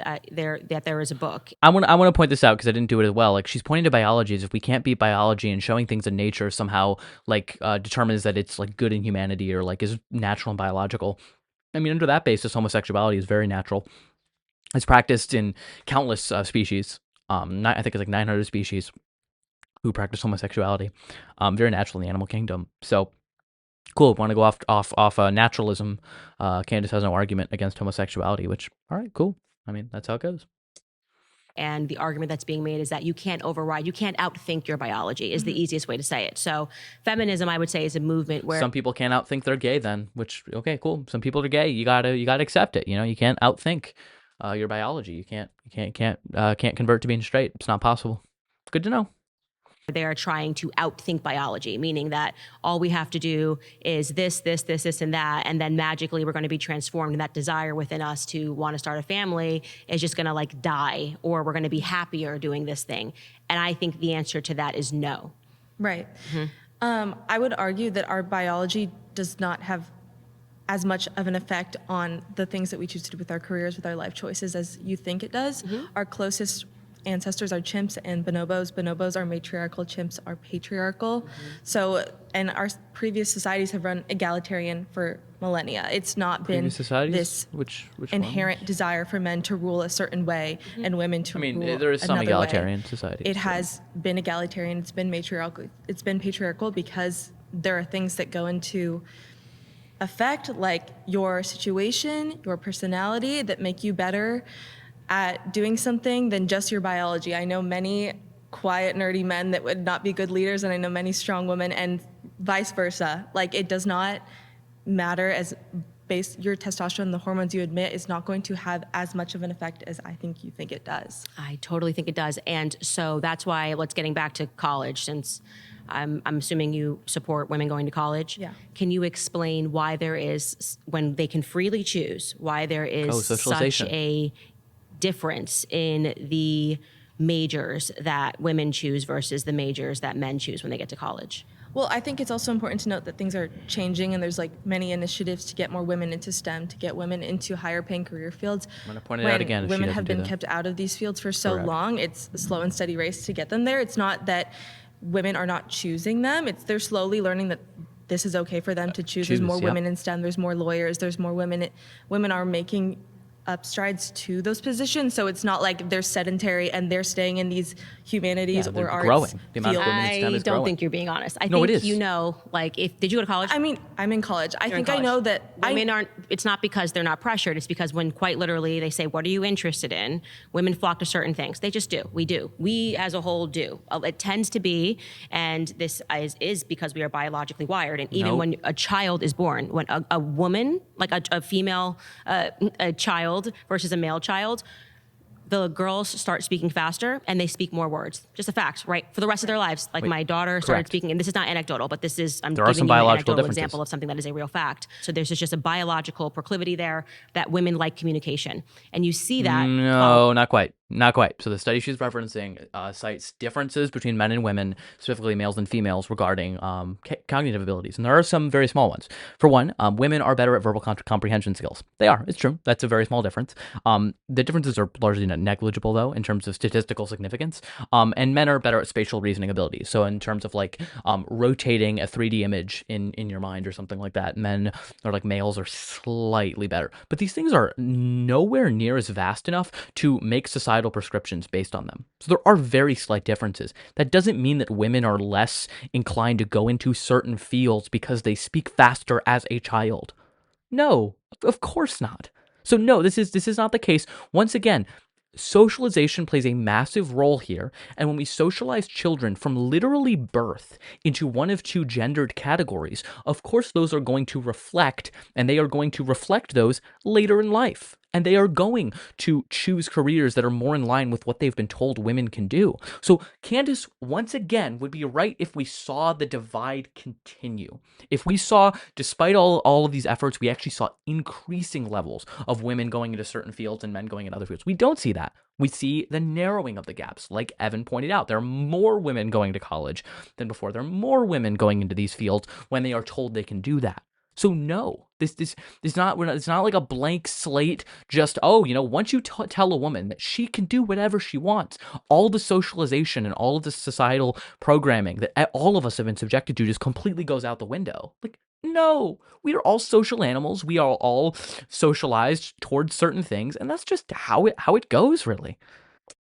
All the way, as an example, into college. Women are drawn toward these careers that are compassionate, emotional, and communicative, which is why you'll see women flooding journalism. That's why even when you see women that are finding success, they are typically in careers that are communicative and compassionate. Women that... Multiple things there. One, it's because they choose those careers predominantly because that's what they've been socialized to choose. I'm not saying agency doesn't exist. However, socialization plays a huge role. And also, the careers value types of skills in women. So a woman might find that she works better in the journalistic room in terms of asking questions because that's what they like to see out of a woman. They don't like seeing her behind the copy editor making big decisions because that's not what the field values. That's just one example. So this idea that like society's current preferences and how it is currently structured and the decisions that individuals are making within a society is evidence of biological realities is so divorced from reality. It's absolutely not the case. People are socialized in a certain way that makes them be more inclined to make certain decisions. When we change the socialization and we see changes in educational pathways with women going towards a more STEM-oriented fields and male-dominated fields, it is further evidence that socialization is the factor at play here, not whether they have two X chromosomes. It's that simple. Say, I want to do psychology. I want to do children's psychology.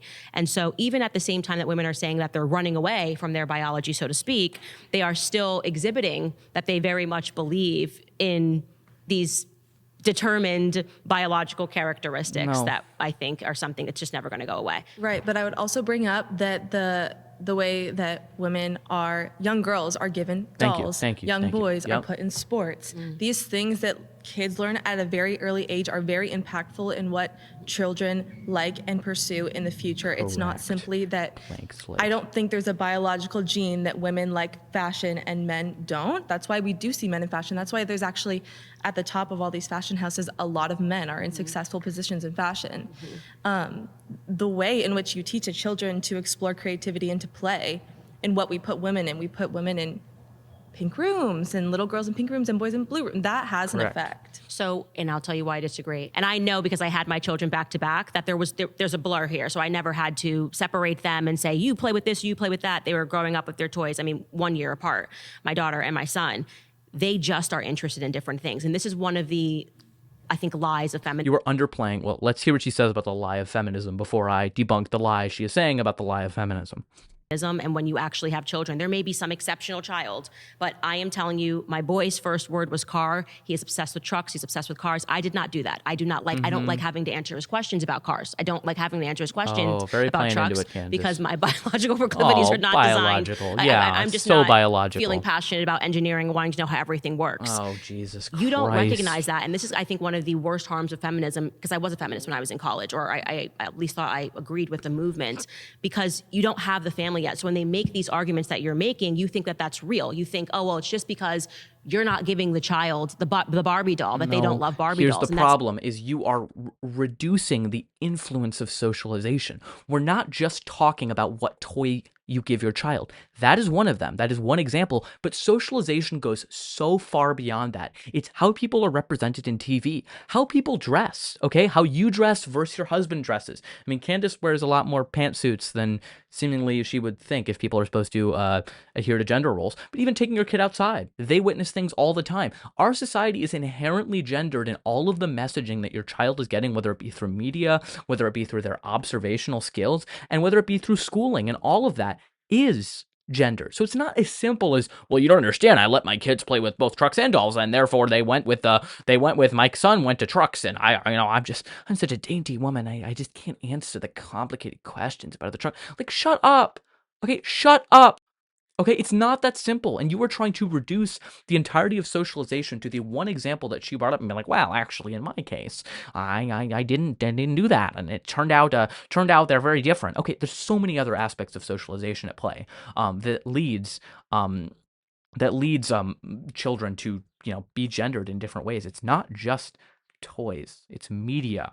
It's observation. It's society in general. It's, when every time you go outside and you see people dress differently, you see people talk differently, you see mannerisms being differently. Children are so perceptive, and they treat ises as oughts, if that makes sense. They treat descriptive claims about the world as how the world should work, because they're learning. Okay, when you see how something is, as a child, you're like, well, I guess that's how it works. You're trying to make sense of the world. So when you see this stark gender divide that Candace is advocating for, then of course children are going to internalize that and react accordingly. This is not shocking whatsoever at all. Not a reality. We are just quite literally different. There are many. I'm so sorry. Time is up. All right. I'm going to go with. I am going to choose Jenny to have a further conversation with, because I thought that it was a respectful dialogue, and I want people to be able to learn from the differences. No, she wasn't really challenged. I think she is probably the best equipped person to get that done. No. I'm sorry. Jenny's fine. My claim is that I believe feminism is wrongly interpreted as anti-men when it benefits both men and women. It's a great claim. I like that claim. Thank you. Okay. So I think that in today's environment, when you look at the messaging that's coming out from self-proclaimed feminists, it's very much an F men, men can't do anything, women can do bad all by themselves sort of colloquial messaging, which I think is harmful to men and to women. I have seen examples of people that I truly do think are more old school who don't do that. But I think in 2025, we've landed on the side of this. It is, I think, rising to a level of just being anti-men, which is not what I think it was supposed to be aspirationally. Okay. In response to that, I would just like to say, I think that in all ideologies and beliefs, there is a spectrum, right? And on either side, there's going to be a radical point of view. I do understand how it may come across as negative when women say things like, I hate all men, or F men this, F men that. But I'm also, as a woman, not going to fault other women for having that perspective and fear, because unfortunately our greatest predator is men. Our greatest harm does come from men. And therefore, when women have experienced violence from men, when women have experienced oppression from men, I'm not going to fault them for feeling that way and expressing such. And I think the onus does rely more on men for acknowledging that these issues do exist. It is harming women. And unfortunately, a lot of men don't listen to women, and they actually would rather listen to other men. While that may seem like negative messaging, if we can get past the idea of, oh, this feels like it's attacking my character, like I feel like feminism is attacking me as a man, then I think that we can have a much more productive discussion and move forward in making sure that this society is better for everybody. And I do believe that feminism benefits men as well. And I think that's also misunderstood and misinterpreted in that when we hear that, instantly we turn off, we don't want to listen, right? But when we look at historically what feminism does, it's actually trying to bring women at an equal level to men, give them the same opportunities and options as men, and also not receive the same judgment that men do for the same actions. And so I believe that when men are exposed to more female role models, when men are exposed to more feminine or feminist leaning women, they actually have higher quality of life. They have deeper conversations that they can have with their loved ones. All the men that I know in my life are feminists, and it is because they are feminists that we all have a beautiful community and beautiful friendships. Yeah, so I would actually even expand it to say that not only is feminism hostile to men, but it's also very hostile to women. And I think you saw a lot of example of that today, where there seems to be a reaction when a woman says children are beautiful. It's like, oh my God, how dare you say that? Like having a child. And it's like, why is there this instant reaction to people? That's not what she said. The thing people had a reaction to is you saying that women as a whole, as a group, would be better and more fulfilled being mothers than being than working a career. That's what people had an issue with. This is the problem. Candace likes to soften her positions as soon as she gets any pushback and then declare that, oh, people are being unreasonable. Why do you hate children? Why do you hate mothers? It's like, no, we hate you and your reactionary authoritarian crackdown on telling people how best to live their lives in a way that is directly in line with how messaging has been pushed for centuries.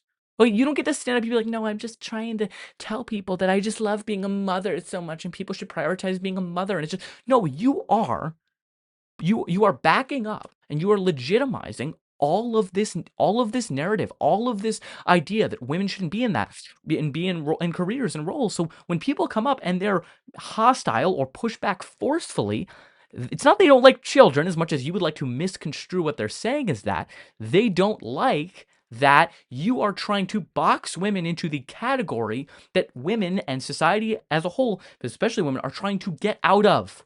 That's what they're mad about. That's what they're frustrated about. Nice try. That's not what's going on here. That are traditional. And you see that when we have a society which is really kind of being dominated by what I would call like this hyper sexual character, like of the Kim Kardashian prototype of feminism, weighed against the other extreme, which would be like the Lena Dunham types who are coming out. Lena Dunham's much more the F men forever. Kim Kardashian is kind of the, when I was saying like, come get everything for free, that sort of a model. And I think both of them reject tradition in a way that there's a little bit of hatred there for women who don't want to climb the ladder and work 45 hours a week for a small paycheck and who actually aspire to marriage. They think that there's something intrinsically backwards about that. They think that I don't think so. I don't think that's the case. Are there some feminists, of course, that might be hostile towards women who are stay-at-home mothers and think they're a victim of the patriarchy and don't have agency over their lives? Sure. Is it possible that they've been duped? Sure. Do I think we should spend our time berating women who make decisions about their lives and to be a stay-at-home mother? No, of course not. I don't think that's what a majority of feminists do. However, what I do think happens is there's this trad wife content that's all over the internet of women being like, oh, everyone's so much happier as a stay-at-home mom. Like, I don't even understand why you do that. Like, I think that type of thing, that type of content is harmful. And the reason it's harmful is because it's projecting this message that women ought to be mothers and not have careers. So when people push back against that, they're not pushing back against a woman who decides to be a stay-at-home mom. They're pushing back against this narrative that that's women's proper role. And that's what these trad wives are doing. They're not just actually following their own fucking like ideology and shutting the fuck up, because if they did that, no one would complain because we wouldn't hear about them or know about them. They're in fact going against what they're proclaiming and going on the internet and being super loud about how women should just be silent and be submissive and support their husbands while not being silent. Okay? Like, I don't live your values and then we would never hear about you. This is why it's a destructive ideology. But so no, it's just not, Candace is misconstruing everything, of course. Like she's bouncing from thing to thing.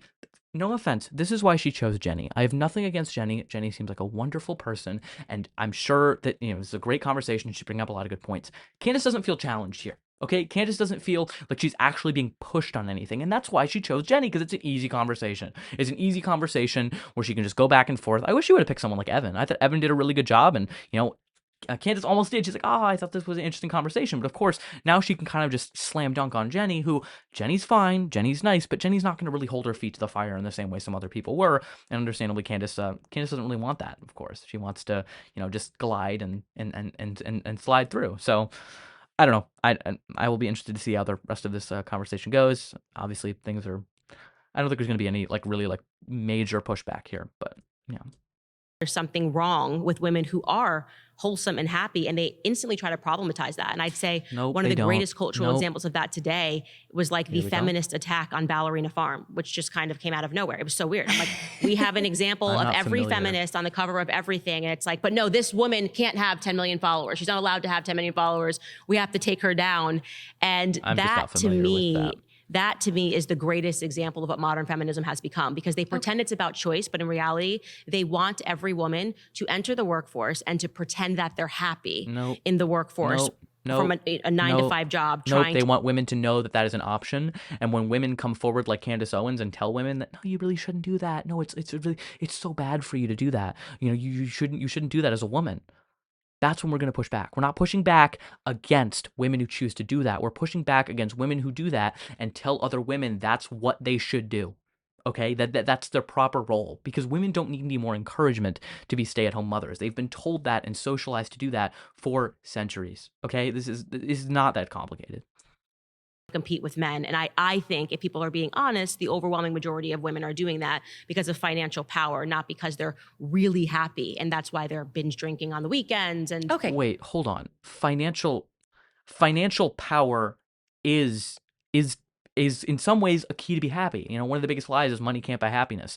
Maybe at like some meta level it is, but that's what rich people tell poor people, to say that, oh, you know, you're the reason you're not satisfied just isn't because you can't, you know, afford your rent or have quality healthcare. Bullshit. Money makes things way easier, and, you know, financial freedom can lead to personal freedom, and it leads to people being a lot happier because they have more decisions and more choices. I think people want to go into positions or go into careers that they're interested in, and some of it might be financial because they want that freedom, and freedom leads people to be more happy when you have more choices. You can't separate these things.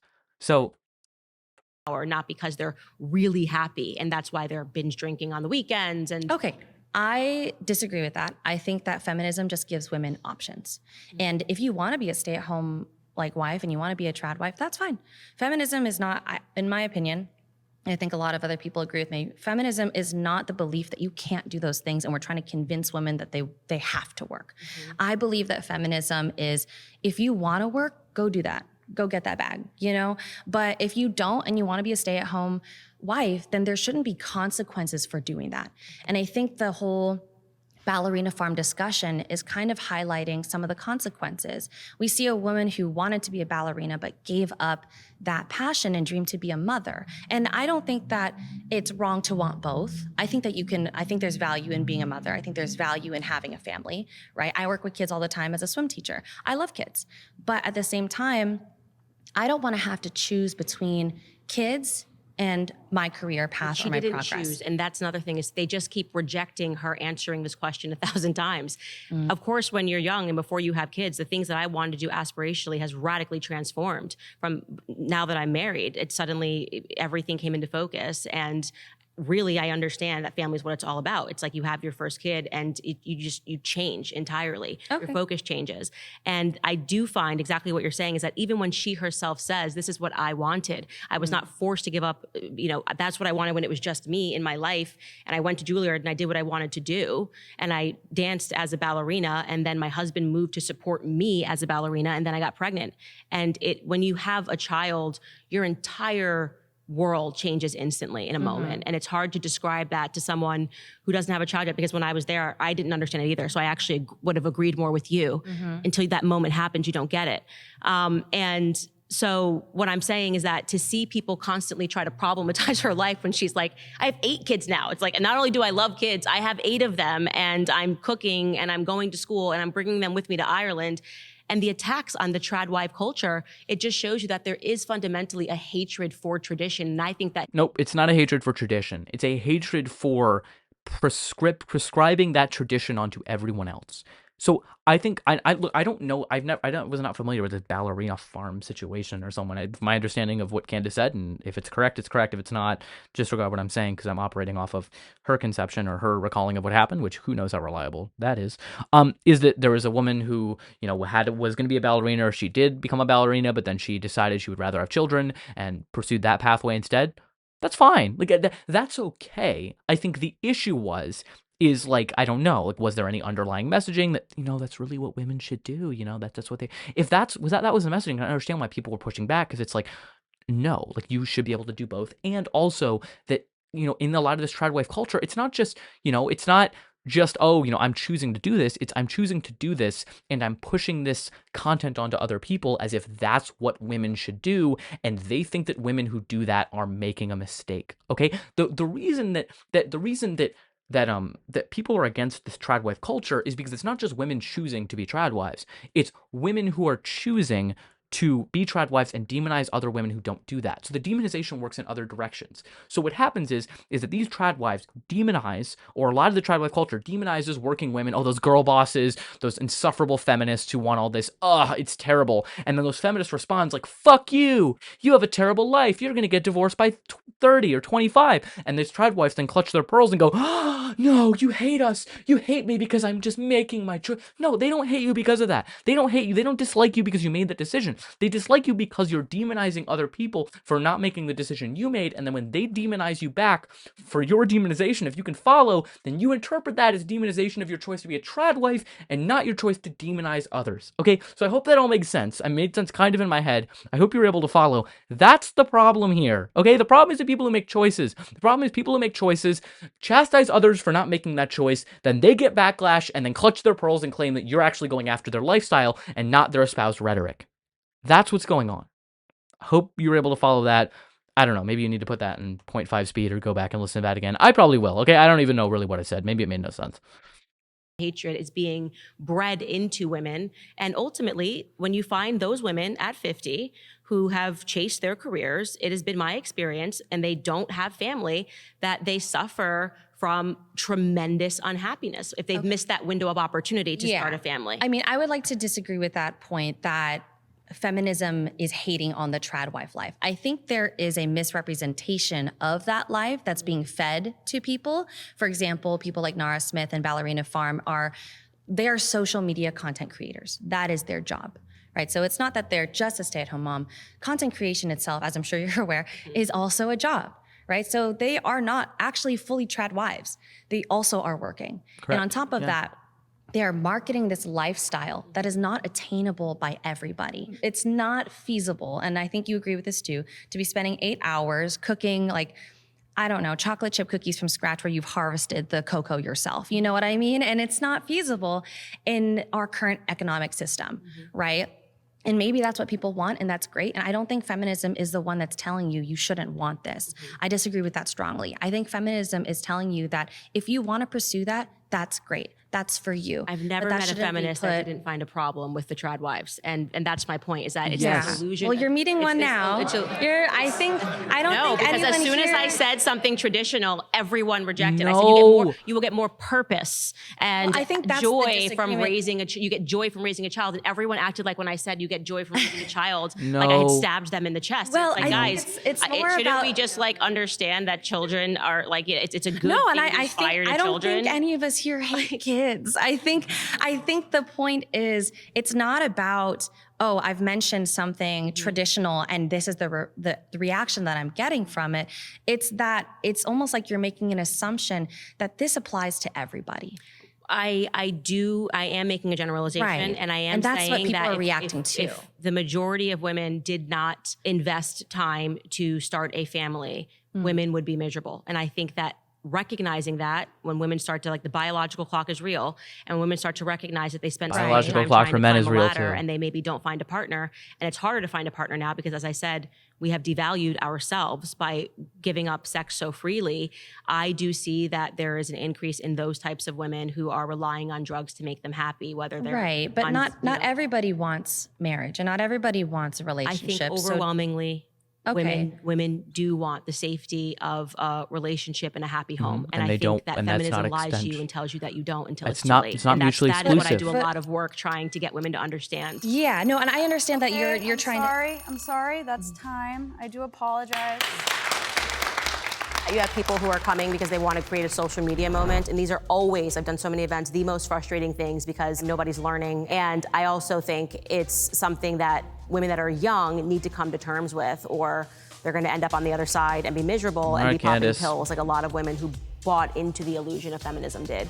So it was frustrating, but also people can see like how many times I just couldn't wasn't allowed to speak. It is important to interrupt conservatives, specifically conservatives like Candace, because once you do that, their fallacies will show themselves. Today, it felt like one conservative, 19 cisgender mainstream feminists, and the weird queer person just kind of hanging out. We absolutely are part of the feminist movement, and I hope the mainstream gets that one day. I think that Candace herself is a great example that you can do both. And when you have a society and a culture that encourages women to do what they want, how they want, in a way that is safe and healthy, you will see that women can do it all, as she said, and be happy. I don't think that you have to choose between having kids and having a career. And I think that that is like a fundamentally misleading argument. I guess I would just say we all agree that sandwiches are good. We just disagree on who should be making them. Oh, nice. All right. Well, thank you very much for tuning in for that. It's been a long 3 hours and it looks like 10 minutes. I'm going to edit it down, so it's going to be a little bit shorter, but it's a long video. Definitely an interesting one. You know, I don't know. I think so much of this type of content, you realize how misunderstandings and misrepresentations dominate everything. Candace has decided to label the narrative in a certain way that allows her to misrepresent things and get away with it. You know what I mean? This idea that trad wife content. Oh, people are angry at trad wives because of their lifestyle and not the fact that they're demonizing other people who like want to work. Like, the demonization starts in that direction, not the other way around. This whole like Mott and Bailey about like women wanting children, or like, you know, women being more fulfilled with children. And now she just moves back like, what? You don't think children are fulfilling? It's like, no, that's not the claim you're making. So I just think all around, like just even the ludicrousness of the claim that like we live in a matriarchy, not a patriarchy. And yet she like spends the whole time defending why, because of biological differences that are innate, you know, patriarchy does exist. Like it's her. There's so many claims that are just so ludicrous on their face that I don't really know. Like, you know, you could spend forever dissecting this whole thing. Hence why I try to go into these blind, because if I tried to prepare, I would have so much to say that these videos would go on for like twice as long, which I wouldn't be able to do that, I don't think. So that's kind of all I've got. I don't really think I have much else right now. You know, thanks for tuning in. Of course, if you tuned in to watch, like I said, I participated in one of these Jubilee debates very recently, so that will be out at some point. I will for sure do a reaction video to that. I have no idea what the date is on that or timing. My understanding of this video was the one that you just saw, the Candace Owens one, was filmed in like early April and is now just coming out now. So I really hope the one I was in doesn't come out in like 2-3 months, but you never know. It'll be out at some point, hopefully. But that's kind of all I got. So thank you very much, of course. Be sure to like and subscribe if you want more of this content. I enjoy responding to these videos and reacting, and from the reception that people give these videos, they seem to like them. Follow me on Instagram as well. All that information is down in the description. Jubilee, of course, I put there the video, so feel free to go subscribe to them if you want to access these videos directly. But yeah, that's all I've got. I'm going to put somewhere above on my face here to subscribe, and another one of these videos that I think you'll probably enjoy watching. So that's kind of all I've got. Thank you so much for watching, and hope you all have a great rest of your day, and look forward to seeing you back on one of my platforms consuming my content. So let me know your thoughts down in the comment section below, and hope you all have a great rest of your day. Take care.